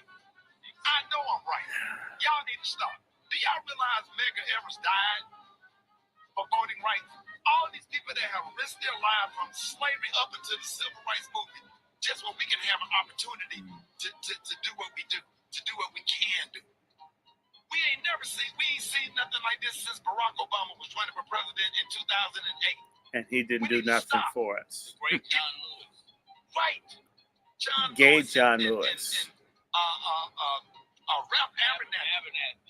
All of these people Allegedly that have paved the way pedophile. for us. We are the new civil rights leaders. We got to get behind people like Ben Crump and Kamala Harris and all these people. All right. What's your take on what's his name? Dickie. I call him Dick. I went to Howard with him. What I'll say of Ricky Smiley, and I don't care, you can tell everyone I said it, the Omega Psi Phi fraternity, which I think he's a member of, they had a big scandal that was kept quiet largely, where a bunch of them were bisexual that had AIDS, and they deliberately gave it to sisters. And if he was able, if I'm correct, to be a party to that, what he's doing now is benign to what they were doing as college foolishness in the 80s. That's what I say to him. If you can be for that garbage, you can be for Kamala, who went to Howard the same time as Ricky Smiley. So this is some Greek stuff. They were all probably sleeping with each other, doing drugs together back in the day. And now this is their validation, all of these pre-Freaknik generation Greeks. Who cares about that? John Lewis was a closet gay, and they told him in Atlanta not to come out. Okay, I was at John Lewis's house back in 1996 for a fundraiser, and he and his wife had a fight because his wife thought I was a boyfriend of John Lewis. So John Lewis had a double life, and so John Lewis is a Sigma, by the way, who had a double life. Yes, he did. So they're talking about all these people. Ralph Abernathy, he's okay, but it's alleged he's a pedophile. But then they name all these Greek people. Abernathy failed to lead the SCLC after Martin Luther King died. He was jealous of Dr. King and put out a book dogging Dr. King because I guess he's fat, dark, and ugly in his own mind and need to be bigger than Martin Luther King. Who remembers Ralph Abernathy? Okay, he was a failure. All these people are Greeks that they're running after. The one thing I'll say, he didn't mention Dr. King, who was kicked out of Alpha Phi Alpha for his activism. The issue isn't, Medgar Evers didn't die for Black people voting. There was a list of 10 people that the white supremacists said that they were going to kill in Mississippi if they advocated for Black rights. Medgar Evers was number 1 on the list of 10. The real reason, if you ask me, that Medgar Evers died is the NAACP run by Greeks and whites refused to afford protection to Medgar Evers. That's one of the reasons he got shot dead. He's by himself. They let him die. They didn't really want him. They fundraised off of Medgar Evers. It's a disgrace.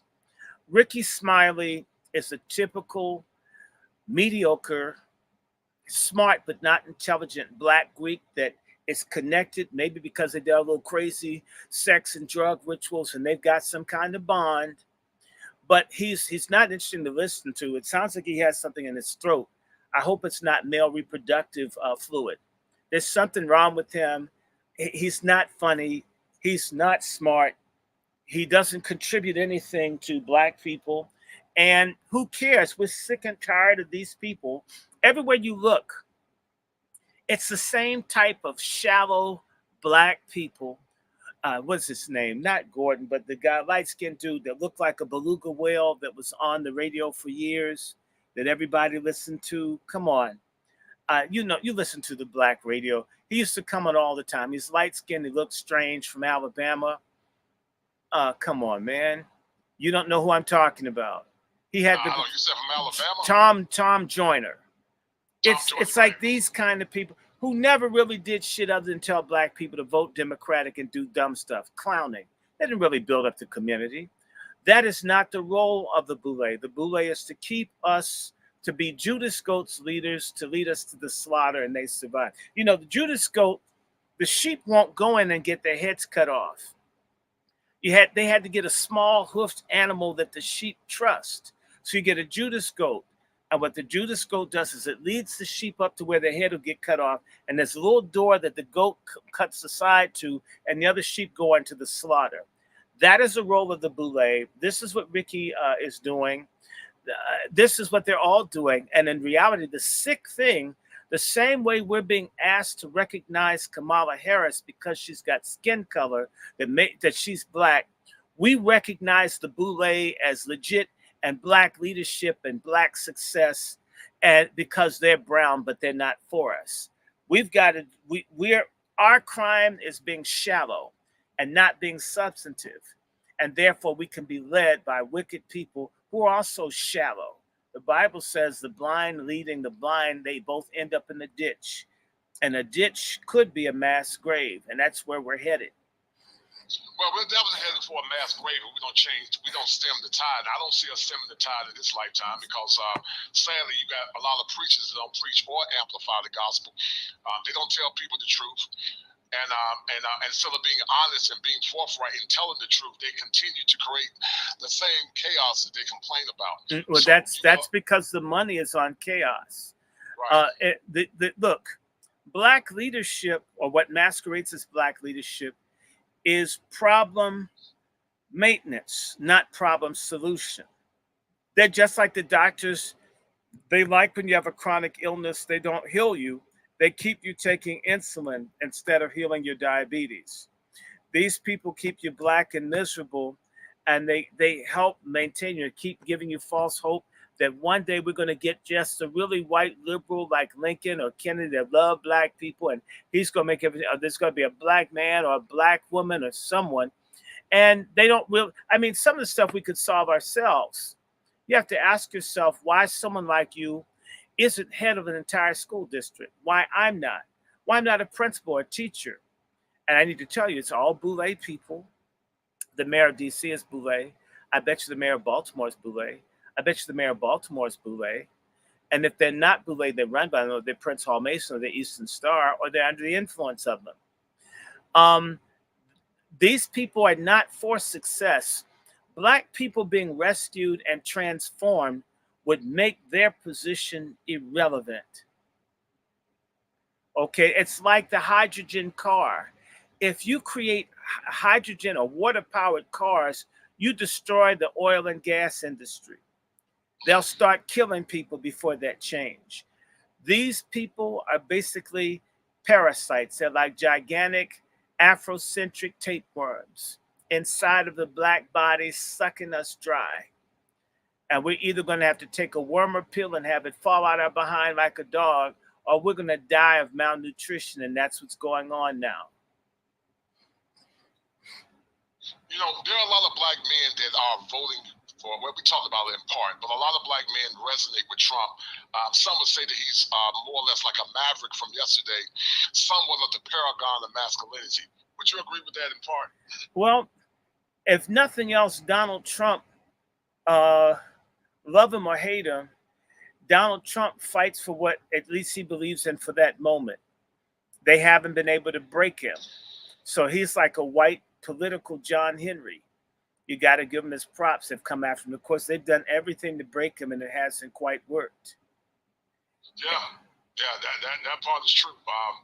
He haven't been broken. He can't be broken. He's a fighter, man. He's a warrior, and we need more black men like him. You grew up in church. You're the son of a pastor, I believe, and in your best estimate, what do you see lacking in the black church that was more prevalent maybe 20, 30, 40, 50 years ago? Because I grew up in the church too. I was a superintendent. But what did you see back in the past with the black churches compared to now, in your opinion? Well, what the black church definitely doesn't have now is God, period, or faith. I think years ago, at least there were people didn't have options. I mean, okay, I'm born the year after the Civil Rights Bill was passed. So I'd say that there's a degree, the further you get away from 1964, as black people had more and more options. It used to be there was nothing else you could do but be involved with church folks or go to black juke joints or something like that. You were limited. The black people integrated with white people. White people didn't integrate with us. And what white people would integrate blacks into is nothing that white people would want. Okay? So they'll let you move into a building and they'll paint it with lead paint. So you get lead paint poisoning, right? They'll bring you in, but you'll pay for forcing yourself on them. The black church has, in the Revelations, they talk about a thing called Nicolaitans. These were people that were cultic Christians, where the preachers were basically like kings. They were oppressive slave master kings over their congregations. That's what I see is dying in the black church. A lot of what seemed to be belief in God was that people feared and respected these pastors. And these pastors had an iron hand and they ruled people. People don't have the same fear or respect of these jackleg preachers that they once had. You follow? The other thing is that there's less men in church, less strong men in church, less feminine women in church, fewer young people in church. The music in the church is completely bankrupt. It's less spiritual than the R&B from the 60s and 70s. So the music's bad. I mean, the whole thing is garbage. So the black church, what they had was at least a little bit back then of a sense of heaven and hell, consequences. At least people gave lip service to it. We've lost a fear of God, a respect for God, and people don't know who Jesus Christ is. A lot of these preachers get up and talk about themselves. It's more, if you look at the fact they don't call them churches, they call them centers or this or that. These are sort of like motivational speakers, like Joel Osteen, not people that actually go to the Bible. They don't tell people that, having sex with 10 people on the weekend is ungodly. They don't tell you that being LGBTQ, you weren't born that way, you were born a sinner, and that God's able to change you. There's holiness. Some people, maybe they took it to an extreme, wouldn't go to the beach, wouldn't play dice, wouldn't play lotto, didn't smoke, didn't drink, didn't cuss, didn't play board games with dice, didn't play cards. They had a whole lifestyle that certain people that certain things you just didn't do. Like it was a scandal to get divorced. It's a scandal to even talk about an abortion. Now, I mean, there are people in church. I boast about having a baby killed. So in reality, the black church has become a brothel of satanic demons. And the best thing that can happen to a lot of the black churches is for people to leave them and start praying and seeking God in their own Bible in their own home. You'll look to leave, let these places, in fact, they're all becoming gay condos here anyway in DC and in cities. COVID in many ways broke the back. In fact, COVID and a lot of other things have made black preachers full-time agents of the police and the government. In fact, these pastors can't wait for the next outbreak. They were paid and they took bribes to shut their churches. They were bribed to get these people to take these poisons. They can't wait for those checks. See, it doesn't require faith to get a government check to destroy your congregation. It takes faith, if you have a faith ministry, that people are going to support you, that you're going to have enough money in that plate to pay for the chillers, for your air conditioning and the vacuum and the flood insurance and all that. If you've got a religious factory that they misnomer as a church. So, you know, the black church has become a business. There used to be pastors that would go to the courts, go to the schools, go to the hospitals, go to the jails. There's still some. But the church has become a business, having gone to divinity school. These people don't care anything about the pastors. You can't even see this dude. I mean, these guys, I know it was bad in the 80s when you needed to get the pager for the pastor. Now you can't even see them, speak to them, talk to them. They're not available. And in reality, a lot of black churches have become places of the rich. They don't want, they throw some bad processed food to give people worse diabetes and health problems than what they already had. But the church isn't involved the same way. And by the way, who is in the church primarily? Black women. The black women run the show in church. So whatever you see bad in black women out in the street, that's more or less the church, unless you've got rare circumstances where the men and women really fear God, respect each other, and understand order. That's not the norm for us. I agree. Eric King said Dr. King was shunned by the black bully. How would you respond to that? They let white people know that he could be murdered a year before his death. They all signed a joint letter that they disagreed with Dr. King's stance on the Vietnam War. And Jesse Jackson and Billy Cowles, I think Billy Cowles was Greek too. They had a Boule person watch Dr. King get shot, who was Jesse Jackson, who's Omega. And there have been several black leaders who've been assassinated, and there were Greek people on site to watch it. There were Greek people on site for Malcolm's assassination. There were people there for Whitney Young's assassination. This happens all the time. We need to start. And I believe that black Boule people helped kill Harold Washington in Chicago. These people are a vicious lot. Who's Harold Washington? Was he a congressman? No, he was a congressman who later became the first black mayor of Chicago, who they assassinated in the late 80s.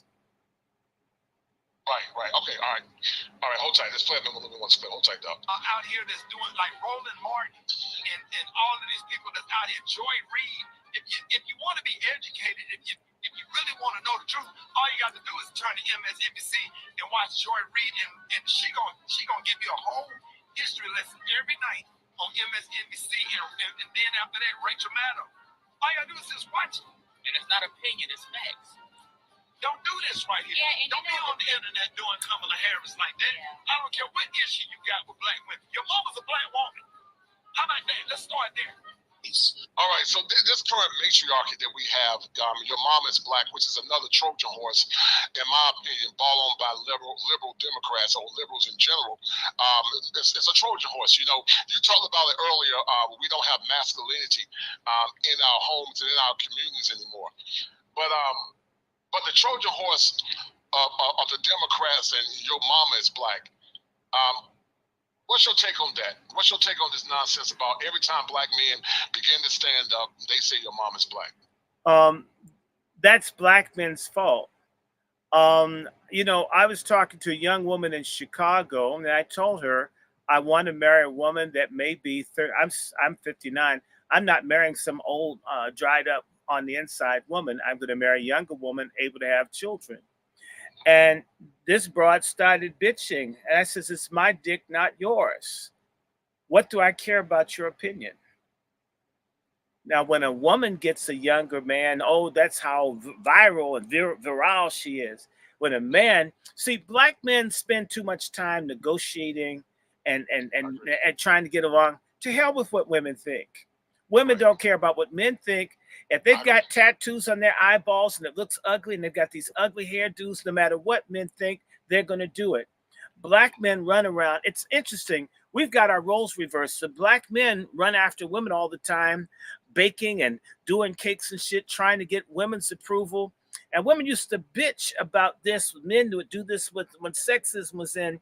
Women, now that they're empowered, do the same thing they bitch about men having done. Black men waste too much time trying to negotiate with women about shit that men everywhere else in the world do not talk to women about. It's none of women's affair. You can't take a woman's cell phone and look at who she's talking to. So how the hell do you let her take yours? What business is it of hers? And she's not paying the bill either. And she wants to see who's. It's none of her damn business. Black men don't allow. Black men have not demanded that their privacy and their humanity be respected. And I see this in relationships where a woman doesn't like to have sex but once or twice a year, and the man will put up with that, and he'll give her some whenever she asks, but when he wants. And black men are told, well, just always give in to women. Your sound is off, Doc. You muffled. You muffled. The sound is a little off. I'll try again. Do you hear me? Yeah, I can hear you, but it's a little muffled. Let me step out for a second. All right.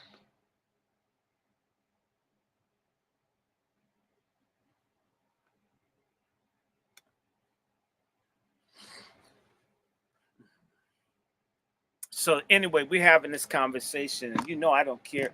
I really don't care a damn about what the feminist thinks. I don't care. One of us anyway. All right, Don, go ahead, brother. You know, what one of the problems is that when boys are not brought up with their fathers, their point of reference is exclusively female. That's a problem. And a lot of times the young boys are blasted and attacked constantly by their mothers for what the father didn't do.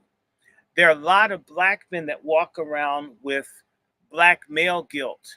They're upset about the stuff that black men don't do right. Sometimes they're right. Sometimes it's exaggerated because you're hearing what your mother and your aunts. And I used to think like that. I used to think that women had it all together and men were screwed initially. And I began to realize women are screwed up too. People are screwed up. But a lot of black men, when they don't have anything to compare themselves to, then they're hearing this constant bombardment of, you know, men ain't shit. They internalize it. Your father's not shit. You're not shit. You'll never be shit. So a lot of black men are always trying to prove to black women that they're okay. It's a game black women play. So you're constantly trying to show you're sincere and that you're decent, that you're kind, and they act. That's the same game that white people play. That when they're hazing you, that I can take this, I can work this job, and you can call me nigga, and I'll prove to you. We are running after the acceptance of people and not giving it. Black men need to have greater esteem in who and what their worth is. And whoever I bust a nut in will be black. At least the baby will be. And whenever I have a family, will be a black family. I am not dependent on a hard-headed, obstinate, insubordinate black American woman to have a black family. So a hard-headed, foul-mouthed, difficult black woman, she's outsourced her sexual job to another woman in the universe. And I don't feel sorry. Die alone. In fact, I don't think a cat or a dog will want to be around anybody so bitter. And so black men have to stop feeling guilty. I used to do it. I used to try to prove that all black men weren't bad. And I noticed the more I did it, the more disrespect. Women actually like for men to defy them. The black male who didn't grow up with the dad doesn't know that. The women need, and I don't care who female doesn't like it, women like men that can control them. They do not like men that cannot. A lot of black men are told, controlling women, man, do I have the right mouthwash? Am I using the right deodorant? Do I have the right nail polish? They're acting like the woman trying to get the man's approval back in the day. And women, while they'll put up with it, They won't let you in on their game. And you need a man to tell you some of the stuff, the games that slick women, because they're decent women, but the slick, tricky women play. That man isn't going to get school gamed by his mother if she hates his dad. She sends her boy out into the world as a lamb to be slaughtered by vicious Jezebel females. And this is, do you get where I'm coming from? Black men should black men shouldn't even be entertaining. In fact, what's disgusting about black men is that they should be talking to other black men about what they think. We waste too much time with women and too little time with each other. And I'm not talking about gayness. I see too much. I've been around all kinds of people, and what I've noticed, Black American men are the biggest pandering, begging, running after women men in the world, which is why the minute a Black American man goes to any other country, the women grab a Black American man. Yes, that's true. He can cook. He'll screw on command. He's polite. He's nice. He sweet talks you. You can spend money. That has nothing to do with being a man in most other cultures in the world. And our Black American women are spoiled as shit. They need to know that. And we need to get more Black men to travel to recognize we've been lied to by mothers and grandmothers. Because I'll tell you, there's a secret impulse in many women to rule over men. Yes. All the while bitching about how they don't have any freedom for men. Bullshit. It's time for Black men to rebel against that. I couldn't care a damn who doesn't like the fact that I would never vote for that whore Kamala Harris. And right now, I don't think I would vote for most women politicians anymore after what I've seen over this abortion and other stuff. Now, I don't trust them. I don't trust them. And I'm glad that some of the super weird ones are getting kicked out, even if AIPAC does it. Something needs to kick these folks in the head to recognize you're not in a separate race from me. And if I go down, stupid woman, you go down too. Right. And I know in my life seen so many men casting their power and their male sovereignty to women. And you're right, from a theological position in the book of Genesis, it says she will have a desire for her husband, but he will rule over her. She will have a desire. Desire in the Hebrew meant she wanted power. So you're correct. They want power in relationships, and many times men concede power instead of demanding power. We're told that it's being cool. As long as you get the pussy, give her all the power. What's the word that these simp Black men say? Happy wife, happy life. In other words, happy wife, happy life, if I'm her slave, I get all the pussy I want. Seems as if you should get pussy because you're married. How the hell is something that you said I do to become something that you're treating it like it's a controlled substance? These broads have lost their mind. The first ones to run the divorce court. And you're a counselor. A whole lot of women don't screw for years at a time. They dare the husband to go out and get some and won't give them any. And they know they're going to get the house and the car and everything. Black men have auctioned away their control of the family for a crappy deal of being able to be promiscuous. We need to be talking to each other, not just talking. We need to get on business to overturn some of these laws in these cities and these courts, and to bust down and equalize stuff for paternity and everything else. So Black men spend too much time worrying about Black women and not enough time thinking about how we can get along. Right. No, I agree with that, man. Hold tight. I agree with you 100%. Hold tight, dog.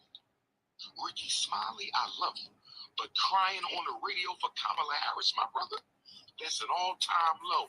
Don't do that again, Ricky Smiley. Don't you get on your radio show and cry for Kamala. Don't you do that, my brother. If you want to cry for Kamala Harris,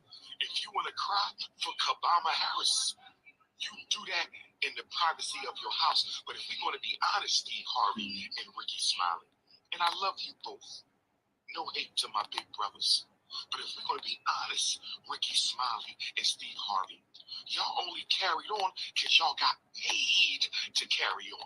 Can we please be honest?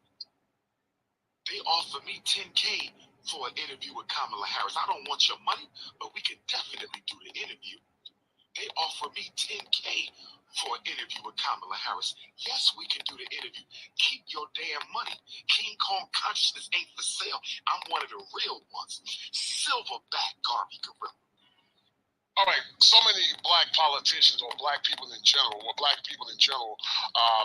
buffer class, many are selling out for money. And as you said earlier in the show, doing black folks, especially black boys and boys, I call these big black overseas big buffer class. I see shaking your head. The sound is poor.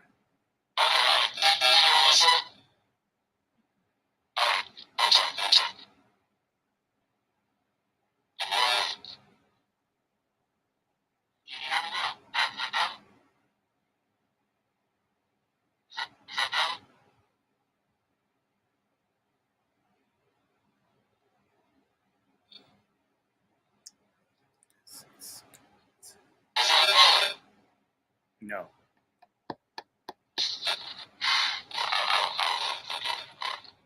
Can you guys hear me? Doc say he can't hear me. Can you guys hear me well? I can hear you now. Yeah, well, I don't know what's going on. But anyway, hell, I forgot what I was saying. But I was saying that many times people sell themselves. That a lot of these people in power, they sell the black community for money. You heard what what's my man name? Dr. Umar Johnson. What's your take on what he said a minute ago? What's your take on that? Well, I would say Umar. He does the same sorts of things, but for different reasons. Okay, so I see him simping too.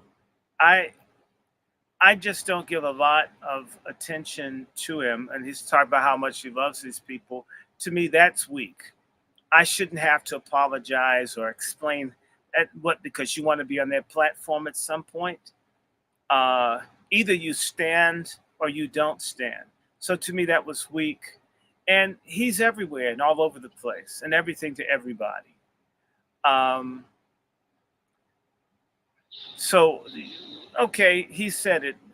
And in fact, I would be insulted if they only offered me $10,000 with all the people following him. That's not enough. They should have come with $250,000 or 100,000 something. Should have at least been 5 zeros. I mean, like 4 zeros. That says how little they respect him. These people are all being paid, but I look at controlled opposition, and you don't have to tell people you're a real one if you are a real one, really. And so I'm very suspect of people who don't cultivate cadres. If you come to where I am with Pat talking, I'm trying to give voice to other black men. It's bigger than me. I may be the main person, but I don't have an issue if you came and talked. I was a guy from Mississippi. I bring people. We want to give power. Real black men that are strong, that are alpha, build armies and build other people.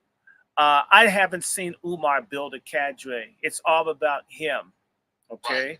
So I don't count what he says,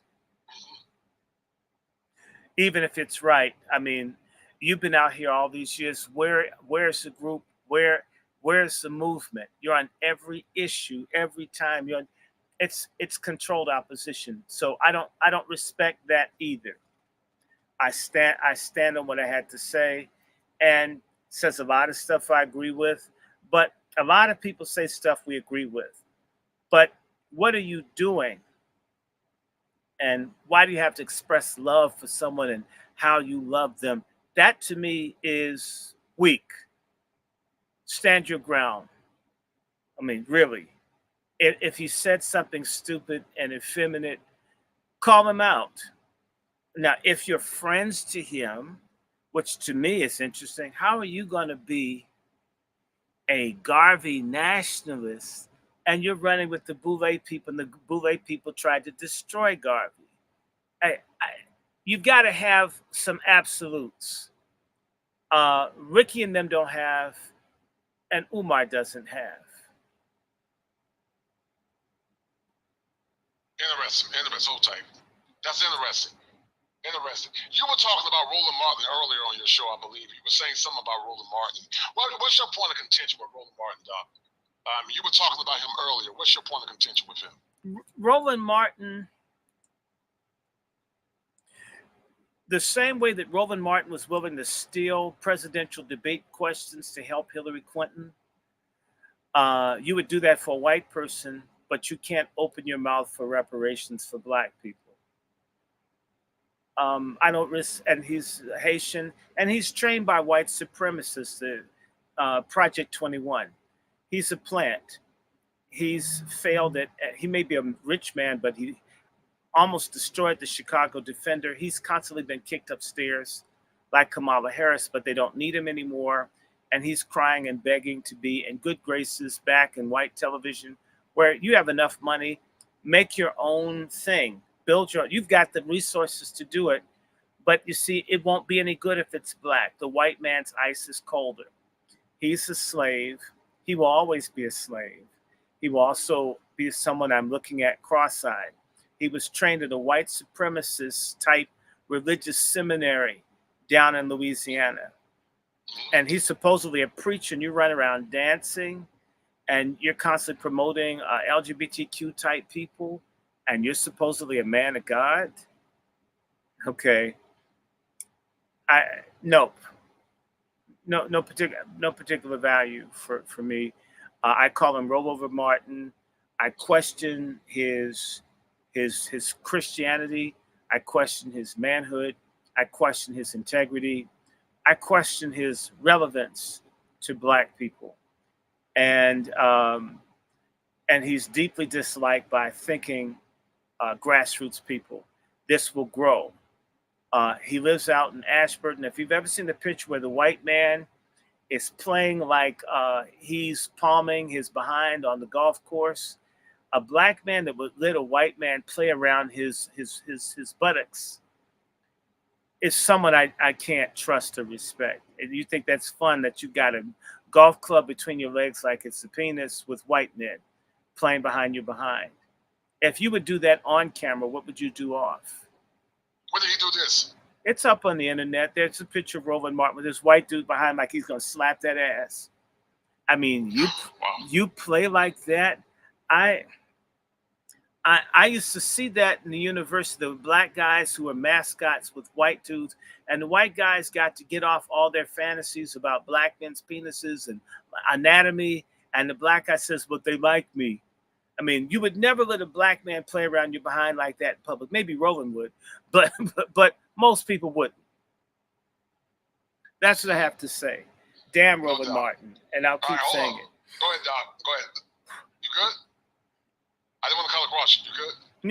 Yeah. All right, hold tight.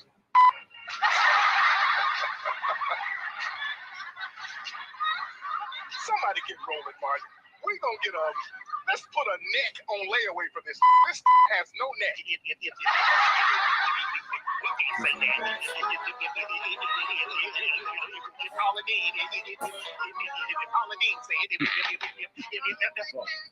talk a lot about pork chop feminism. I created a concept called the porky pig syndrome. And the porky pig syndrome, in my best estimate, simply means this. When it comes down to policy, I don't know if you remember on Roots, you had Fiddler and you had Kunta Kinte. And Fiddler always gave Kunta Kinte not pork, but poke. And if you know anything about the South and pigs, black folks always had the worst part of the pig, which was the chitlin, the head, the feet, the tail, and the ears. They never gave them the best part of the pig. And so people like Roland Martin have what I call porky pig syndrome, because they often give black people a poke, not pork, which is real tangibles. How would you respond to that? He's in the boule. That's his mission. He's, I think he is Alpha Phi Alpha.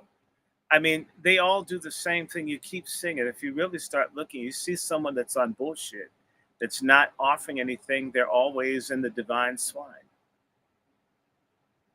All right.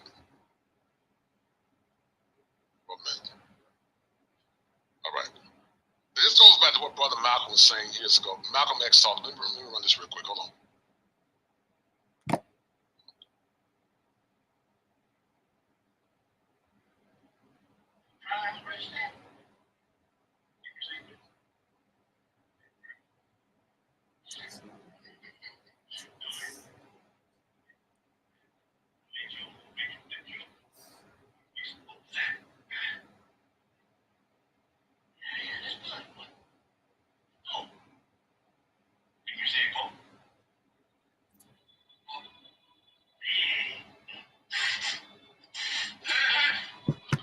I can do some shuffling too. Look out, man. What you going to do?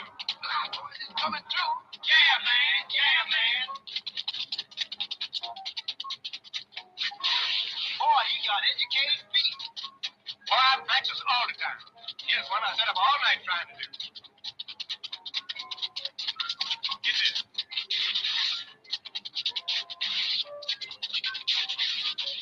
When a postdoc in Bedford, you should get yourself a job at one of the Beale Street cafes. That is it for us. We're going to ask, do you know how to wobble? I'm sorry, what? Do you know how to wobble? I don't. You know how to wobble? You just lost the black folks back there. Karen, the black folks in your staff can teach you how to wobble. Trust Can me. you show me how to do Oh, I can show you how to do it. You're going to pick up some votes, trust me. But I gotta see it in order to know it. You need some music. I don't really do music, but I'm just saying. Okay, who can show me? Come on. No. All right, Boule Bojangling. That's all you have for modern-day Democrat politicians. It's Boule Bojangling. No real tangibles. When we try to have coaching conversations that's based in policy and rational thought, many times it's minimized. What do you think is the cause for so many people that choose to be in darkness and not demand anything, even though more black? Okay, I'll let you answer that first. Go ahead. In other cultures, people like that find themselves victimized, houses burned, beaten up, car destroyed. You can't do this in a lot of places. Black Americans are too soft with people that betray us. We're going to have to put some steel in our political dicks. And we're going to have to deal with people. As I said to my show, if Roland Martin and these people were greeted by people that threw rotten fruit and vegetables and gave them hell, a lot of them would get out of public life, or a lot of them would start putting on a more militant face the same way that people started wearing dashikis and wearing their hair natural, not because they like being black, but the black people that were really raising hell among the boomers put heat and pressure on people. Power concedes nothing without a demand, says Frederick Douglass. The black masses have not demanded of the Boule. We begged, we pleaded, we've hoped, hey, you're black, I'm black, can't you?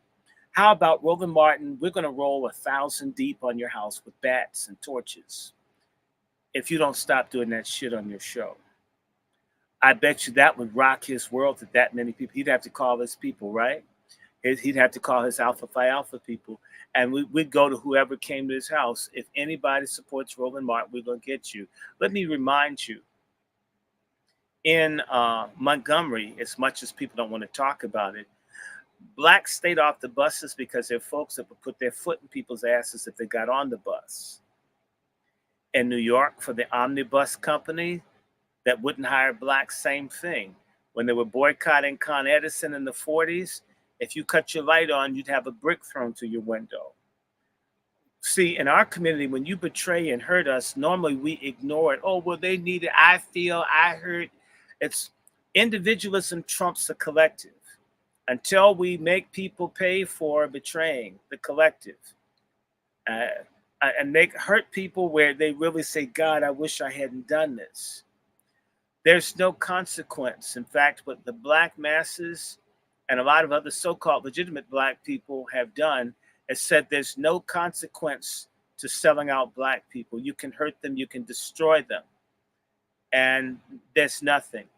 We have to inflict pain on people who hurt us. Do unto others as you would have them do unto you. Since they've hurt us, we should hurt them. What would that look like in your opinion? Well, for Roland Martin, for people to drive his YouTube channel off. It would be letting people know if you sponsor Roland Martin, we'll boycott your business. We're demanding that Alpha Phi Alpha censor him, or we're going to do things to go after people that give things or do business with Alpha Phi Alpha. Economic as well as ostracism. If you have Roland Martin come to your school or church, we'll be out there to turn it out, to protest. Oh yes, the Boule does this to its enemies. The same way the Boule insulted Trump at the NABJ. They attack their enemies. They've never been attacked. In fact, the Boule is a lot like white American elites. They can swing and beat up on people, but nobody dare swing back at them. It's our fault. The last time I've really seen people stand up to the Boule, and it was kind of confused and misguided, was in 1984. It's been 40 years. 40 years maybe this month, where the black people who supported Jesse Jackson's run, because people thought Jesse was going to be for black folks, went after Coretta Scott King, and they went after Andrew Young for kissing Jimmy Carter's ass and other people's ass, Walter Mondale's ass, right? And not giving Jesse the time of day. Not that Jesse back then people thought Jesse was real. So the grassroots said, you guys dogged us. They turned it out. And the only reason was people begged in the name of Dr. King not to come down on Mrs. King or the other old Negroes that were up under the Democratic Party. It's 40 years. Maybe we can get this. This is actually happening now. It's the same dynamics. Certain black folks are saying, to hell with this. Yeah. I agree with that. I think more black people are beginning to wake up. I think they're beginning to see that the same old must stop or cease, and they begin to understand and more or less try and talk about real power. I think black people are ready for real power. Black men, and there's a burgeoning number of black women that are looking for real power. They're sick of the same partisan politics that don't offer anything. And a lot of these black women have been impacted by the Kevin Samuels revolution. There are a lot of black women that are ready to work with black men. I deal with them every day. There are a lot of righteous, I call them wazis, our righteous sisters, the Fannie Lou Hamer type sisters. They're out there, and we black men must support and work with them, which is why, as you know, we have the Patriarch Summit on Saturday. But one of the things that's going to come out of that is we need a working committee to put together the WASI-SIA Summit. That stands for Warrior Sisters in Arms Summit, for the sisters that are righteous, that are right next to us. The Harriet Tubmans, we're going to help them build a movement to truly deal with women's issues, where we will be in cooperative and consultative status with our sisters. Now, the thing we're going to be clear on is that we hate abortion and we hate feminism, but we're for women owning property, women being protected, women being safe, women having nutrition, women having all kinds of rights that they should have, or them being expanded, provided it's not working to undermine the status of men as fathers and leaders in the community. What happened to the Wazis, in your opinion, of yesterday? What happened to the Wazis? Feminism. Of yesterday. Feminism. People thought it was something good. At one point, feminism, when it was talking about women voting, women owning property, and there are a range of things that just absolutely make sense. I thought I knew what feminism was. I thought, yeah, women should get this, but until I got to Harvard and I learned feminism is for killing babies, feminism is for organs being taken out, feminism is for transhumanism, for pedophilia, for non-binary, everything that's anti-God in terms of man and woman, getting rid of the family. That's damn. Now I'm anti-feminist. Women's rights, the protection that anybody should expect that's a citizen, I'm for that 199.9%. And any real man wants to protect, respect, and care for and about women and children. Okay, a real man. Men that are predators, that hurt, that violate, that can't be faithful, that see a woman as just a series of holes, her mouth, her vagina, her rectum, and her pocketbook. He's a predator. He's not really a man. he is a parasite. Okay. The women who were really looking for something genuine got tricked. They got duped. And by the way, in the black male culture that praises and worships women, we got this queen vagina worship culture. With those two forces, a lot of black women got corrupted as well. The removal of the men from the home, drugs, gangs, the deindustrialization. Our family got eviscerated by what happened. So black women have been harmed egregiously, and black men have been harmed. And the leadership, at the point that they hit us, was when they were killing and jailing all the people that were standing up. And you know who sat back with the education, the wherewithal, and the money to do something? The Boulets has sat and watched black folks be destroyed. That's like me being a lifeguard and letting someone drown in the baby pool. This is what Roland and them have done to us. This is criminal. And I will say to you, if you study other cultures, it's not kind how such people are treated. It's not nonviolent. And in fact, if you try to help someone, stop people from going after folks who betrayed them, they'd get you too. And this is why I'm loud and I'm outspoken, because people mistake me for being elite or boule. If anyone looked me up and said, oh, he's not boule, oh my, I've had people that boule, then oh, you are angry, nigga. Oh, you're okay. Because they're ready to step to me. No, I'm not one of those people that live in a multi-million-dollar home like the Prince of Bel-Air. That's not me. Okay. I'm not against people owning. I'm just thinking, when you have, don't forget from whence you came. So if you and I talk, I'll let you know my grandmother, Maria was sold as a slave in October 1846 to be a whore to white men in New Orleans while she was pregnant and with one of my, which is I have family in Louisiana. I think everybody, my great-grandfather was able to buy her out, but probably not get his son, who would be one of my great uncles, right? I can't forget that my grandmother chained up and shipped like a hog to be screwed to the highest bidder. Do you see what I'm saying? We talk about protecting women, and my grandfather going in the gold rush to get enough money to buy her out, passed himself off as a white man. That makes me angry. So I'm very clear about the slaves or whatever in my family or what I've come from. Not that everybody was a slave in my family, but that happened, that they could take, I don't know if she was kidnapped or what happened, but $1 billion can't erase that from my memory, that my great-great-grandfather's mother-in-law was taken like that, locked up, where they put a chastity type belt, lock their vagina up and send them down to New Orleans. That's outrageous. It is outrageous, and with so much going on, as you said earlier, and I agree with you, righteous women deserve protection. I call them Catherines. You call them Wazis. I call them Catherines. Catherines were very refined women. They were very clean. They were honorable. They took care of their children. They took care of the men. They took care of their community. They believed in family. They believed in God. They were God-fearing. They were the big mama in the neighborhood. They took care of the children. But we have metastasized from Catherine's to Keisha, which is another modern-day Trojan horse that's more or less proliferated under the Democratic plantation.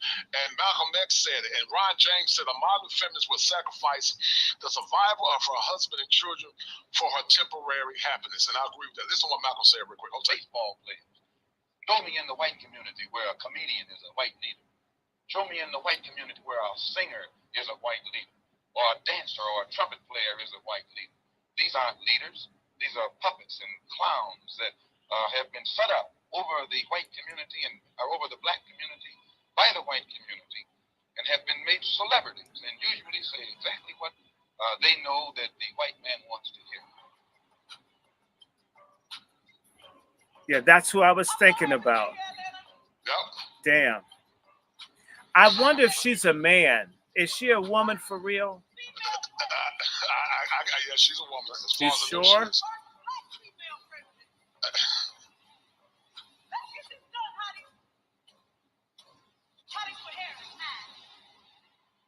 It should be hoes for Harris. All right.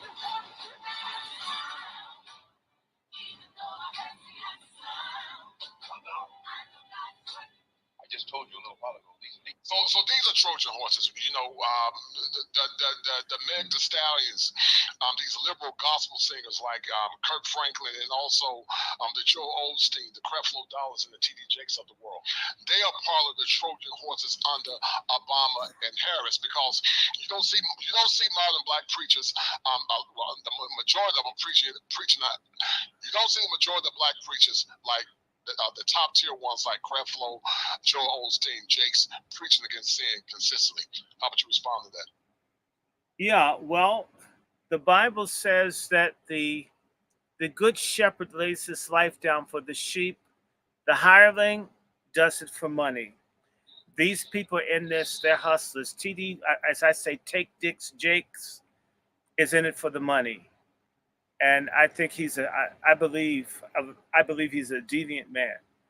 And I have questions about Joel Osteen. He's got a little twinkle in his eye. I'm just saying.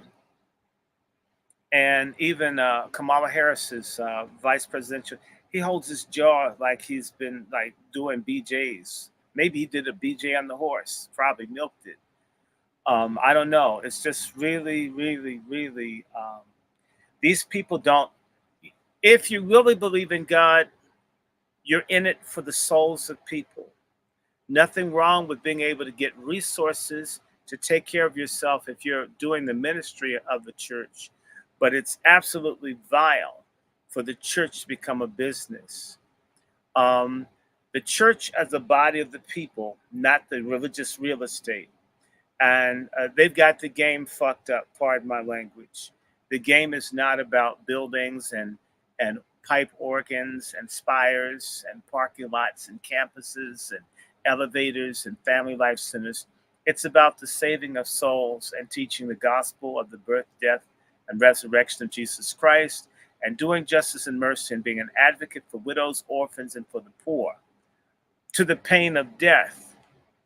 That's what the Christian ministry is. And these other people are not doing it. I've known ministers. There used to be people. These preachers sometimes have the same raggedy car, same raggedy clothes, and they would be there for the people.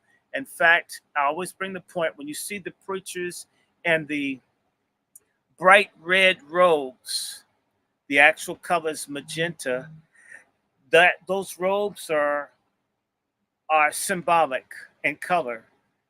They started making the robes red because the ministers in ancient times used to be beaten bloody for the people. They got tired of washing out their white robes, so they made their robes red so they could be beaten on behalf of speaking up for the people. Now these people wear these red robes as a homoerotic fashion statement. They've been swallowed. You're talking about Jakes. Interesting. Hold on. Give me 1 minute. All right, hold tight. This part. And so, black folks are waking up. Many are becoming aligning with Donald Trump, like this brother here. Right? And if I was Meg Thee Stallion, if I was a ratchet performer, and I'm not saying I can't be a ratchet performer. Shit, I wish I was able to make some money out there, swinging some dang or shaking my ass, but hey, that ain't the cards that God has dealt with. But if I could, and I was making money that way, and for some reason, the presidential candidate that I wanted to win asked me to be at their rally to do that act on stage, I would say no, because I want you to be taken seriously on the world stage. And the last thing I want people to do is associate you with my ass shaking and dick slinging.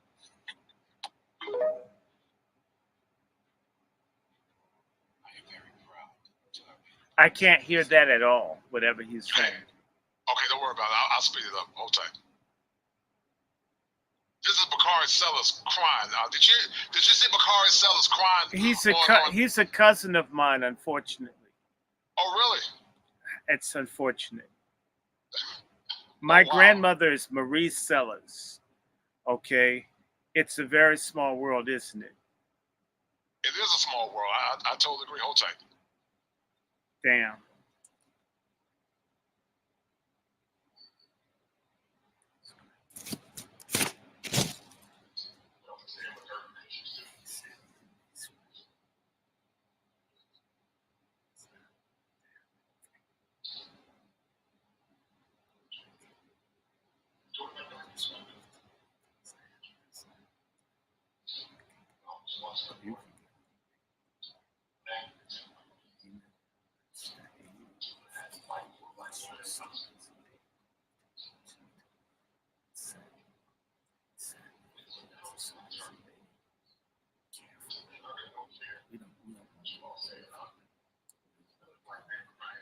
I can't hear what he's saying, believe me. You can't hear him, all right. You should just tell me what. Look, Bakari needs to grow up.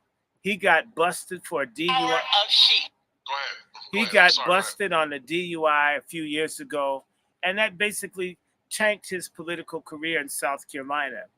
If he were a real man, he would run against Clyburn and get that old Negro spiritual out of office. Okay, I mean, but he's waiting his time. But you know what?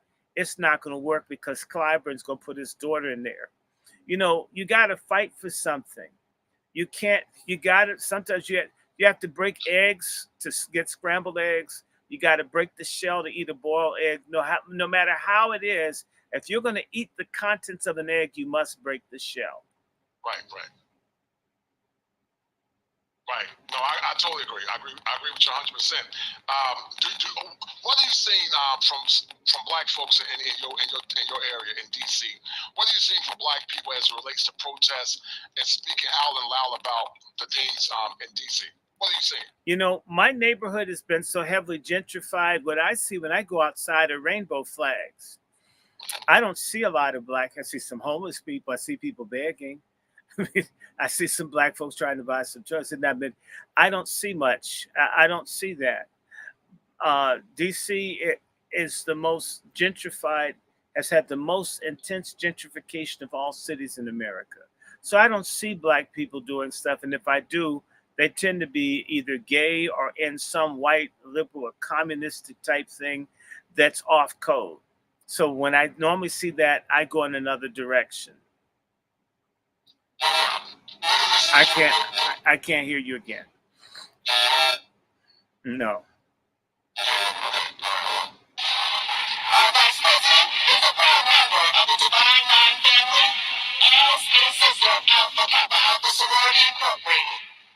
All 9 of our organizations stand in unity with the unprecedented outreach for voter registration.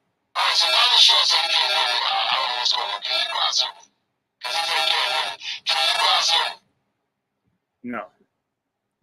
I know you can't hear me, but I can hear you now. I heard the AKA thing, and okay, you already heard it. Talk about it. Go ahead. It's real simple. In October 2020, the Greek letter organizations vow complete loyalty to the Biden-Harris campaign without anything in return. They will do the same thing with Kamala and ask for nothing because they feel connected, because they know they'll get money on the backside through not-for-profits, through the Small Business Association. Anybody that doesn't believe this, and I don't care what people think, can do a simple Google search and look up Divine Nine or Black Greek letter and put A-N-D, SBA, small business, and you'll see that they've been given all kinds of money and support. And the Divine Nine is supposed to end the wealth disparity between Blacks and whites. It's gotten worse. Now, I've got another program to do in 15 minutes. No, actually in about 45. So can we stop at 8:30? Yeah. No problem. All right, yeah, we can definitely do that. No problem. All right. So the migrant crisis is something that's been burgeoning. Another Trojan horse, which is the migrant crisis. Give me your intake on the migrant crisis. Not migrant crisis, but homelessness, mass immigration. That's not immigration. I'm going to keep calling you. Stop using the language of the enemy. Well, hold tight, brother. Hold tight. Let's say illegal immigration. Is that better? No, because immigration is legal. I mean, you're a PhD. You say what actually is. You're using the talking points of people that hate your guts. Why do that? I don't know what you're talking about. When I'm I saying say illegal immigrant. Hold tight. Let me talk. When you say immigrant, an immigrant is illegal. I mean, immigrant means legal. So what do you call them? What term do you say? Illegal alien. That's honest. That's actually saying what it is. All right, illegal alien. That's better. All right, illegal alien. Right. So, what is your take on illegal immigration? What got us here? Mass inflation, immigration, inflation, mass incarceration, and broken families due to law. Elaborate on that, please. Again, illegal aliens are being systematically brought in to erase Black people. And this has happened throughout American history, that they've had people come over. Initially, these people were from Europe that were immigrants. That's what they called them. Once the population or the demographics in Europe did not support people wanting to come here because the standard of living in Europe is better for many people than America, what America had to offer, or at least the people didn't want to come here, they decided almost 60 years ago to blunt the Black civil rights drive by opening the floodgates to all these other people coming in, and shortly thereafter created new categories like Hispanic. You had this white ethnic movement, all these things to get the country off of the unfinished business that our people need to get paid and restituted for what's been done to us. Inflation, I mean, the government keeps printing money. They need to stop printing so much money. And the other thing that needs to happen is they have this booty check, this sodomite who's in charge of transportation. All kinds of things have been happening.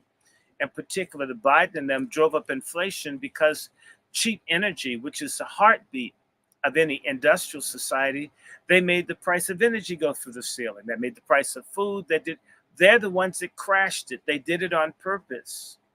And they flooded the country with these people. They know that, one, the white population, a part of them want whites to be a minority by 2030, but they don't want Blacks to be the dominant non-white group in the country. So they brought all these people in, and they know they're hostile to us. They're putting us in their area. These people have all kinds of diseases. They want us gotten rid of. This is not that's what we've aborted 20 million Black children. We'd be 100 million or more people now had we not done this. Listening to Black feminists and white radical lesbian feminists and fagonist Black sellout beggar beta males. And we could be doing business with one another. Black businesses were growing under Trump. That stopped. Black businesses were growing before Obama came in. Obama destroyed the SBA. The Democrats have been attacking the Black economy.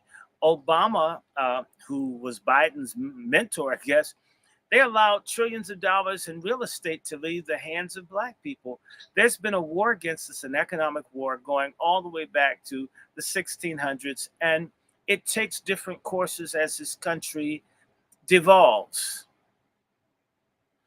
But one thing that everybody agrees on, keep niggers down, and the Boule and other Black people agree that we should be kept down, and foreign Blacks think so, and honorary whites and this group, racial group of others, and Arabs and other people come here, do not want us to get our share of this country. And the other big lie is that everybody came here on a slave ship, and I'm very quick to correct Africans. My great-grandmother, Amanda Kelly, is an Indian full blood. I can't. My grandmother's grandmother, that's a Creek Indian or Seminole Indian, actually. They didn't come here from Africa. They were black, but they didn't come from Africa.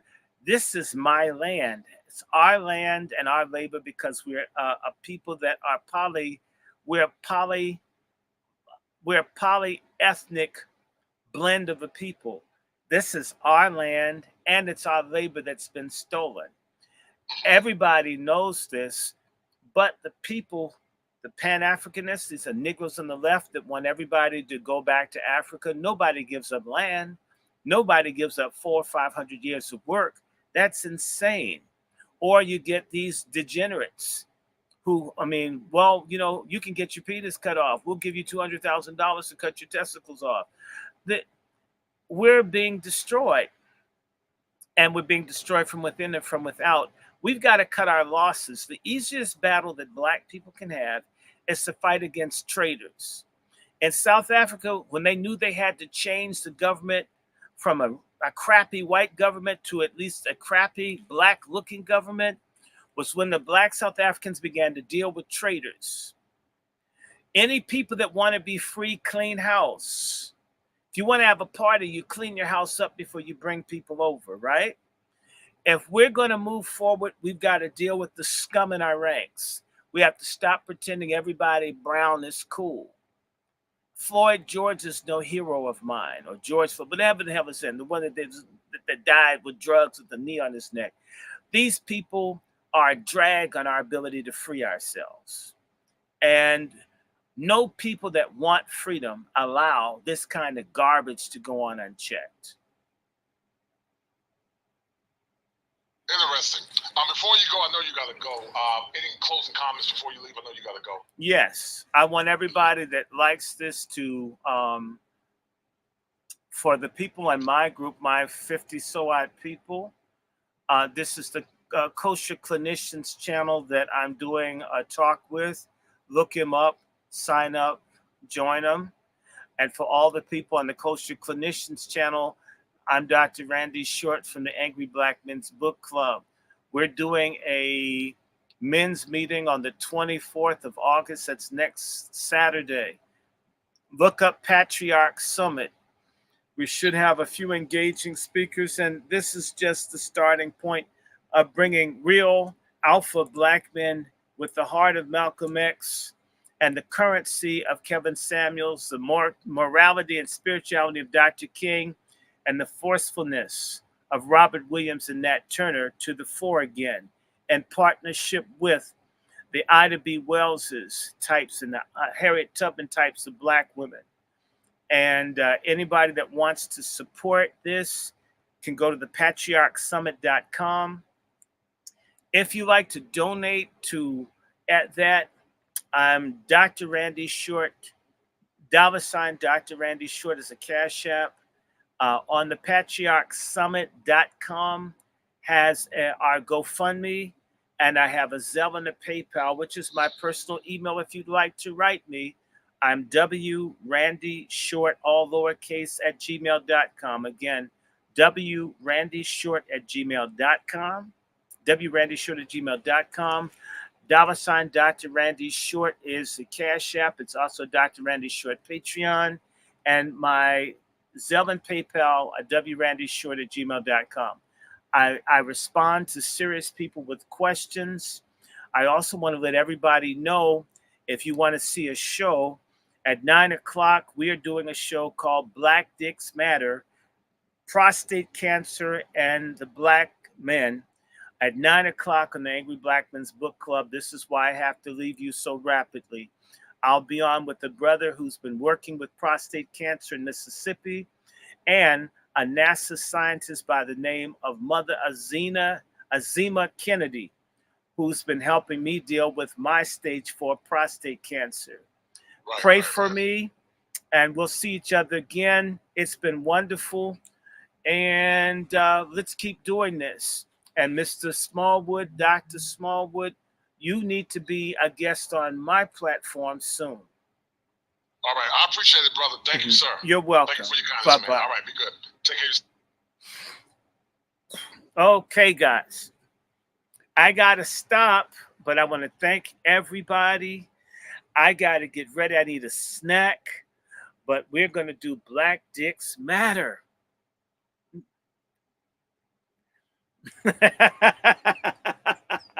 So, look, I'm not going to be a person that's fake. I got a problem. If I can navigate through, I want everybody that's faced or is facing cancer to not be corralled into radiation or something that can hurt them. So I'm going to get a Zima. I'm going to get this wonderful brother named Marlo in Mississippi, and we're going to have a thing. I may even get my sisters. I'm going to reach out to my sisters. I'm going to get some Wazies on, and yeah, we're going to talk about Black Dicks Matter. How about this, y'all? So give me a few. We'll be back at 9 o'clock. So that's exactly 30 minutes. Take a break. Hi, Chris G. Hi, Savannah. El Negro Hotep. Are y'all ready? Can you say Black Dicks Matter? I mean, even gay people can agree with me in this. MFM, everybody. MFM. You guys be white until we get back together. Bye-bye.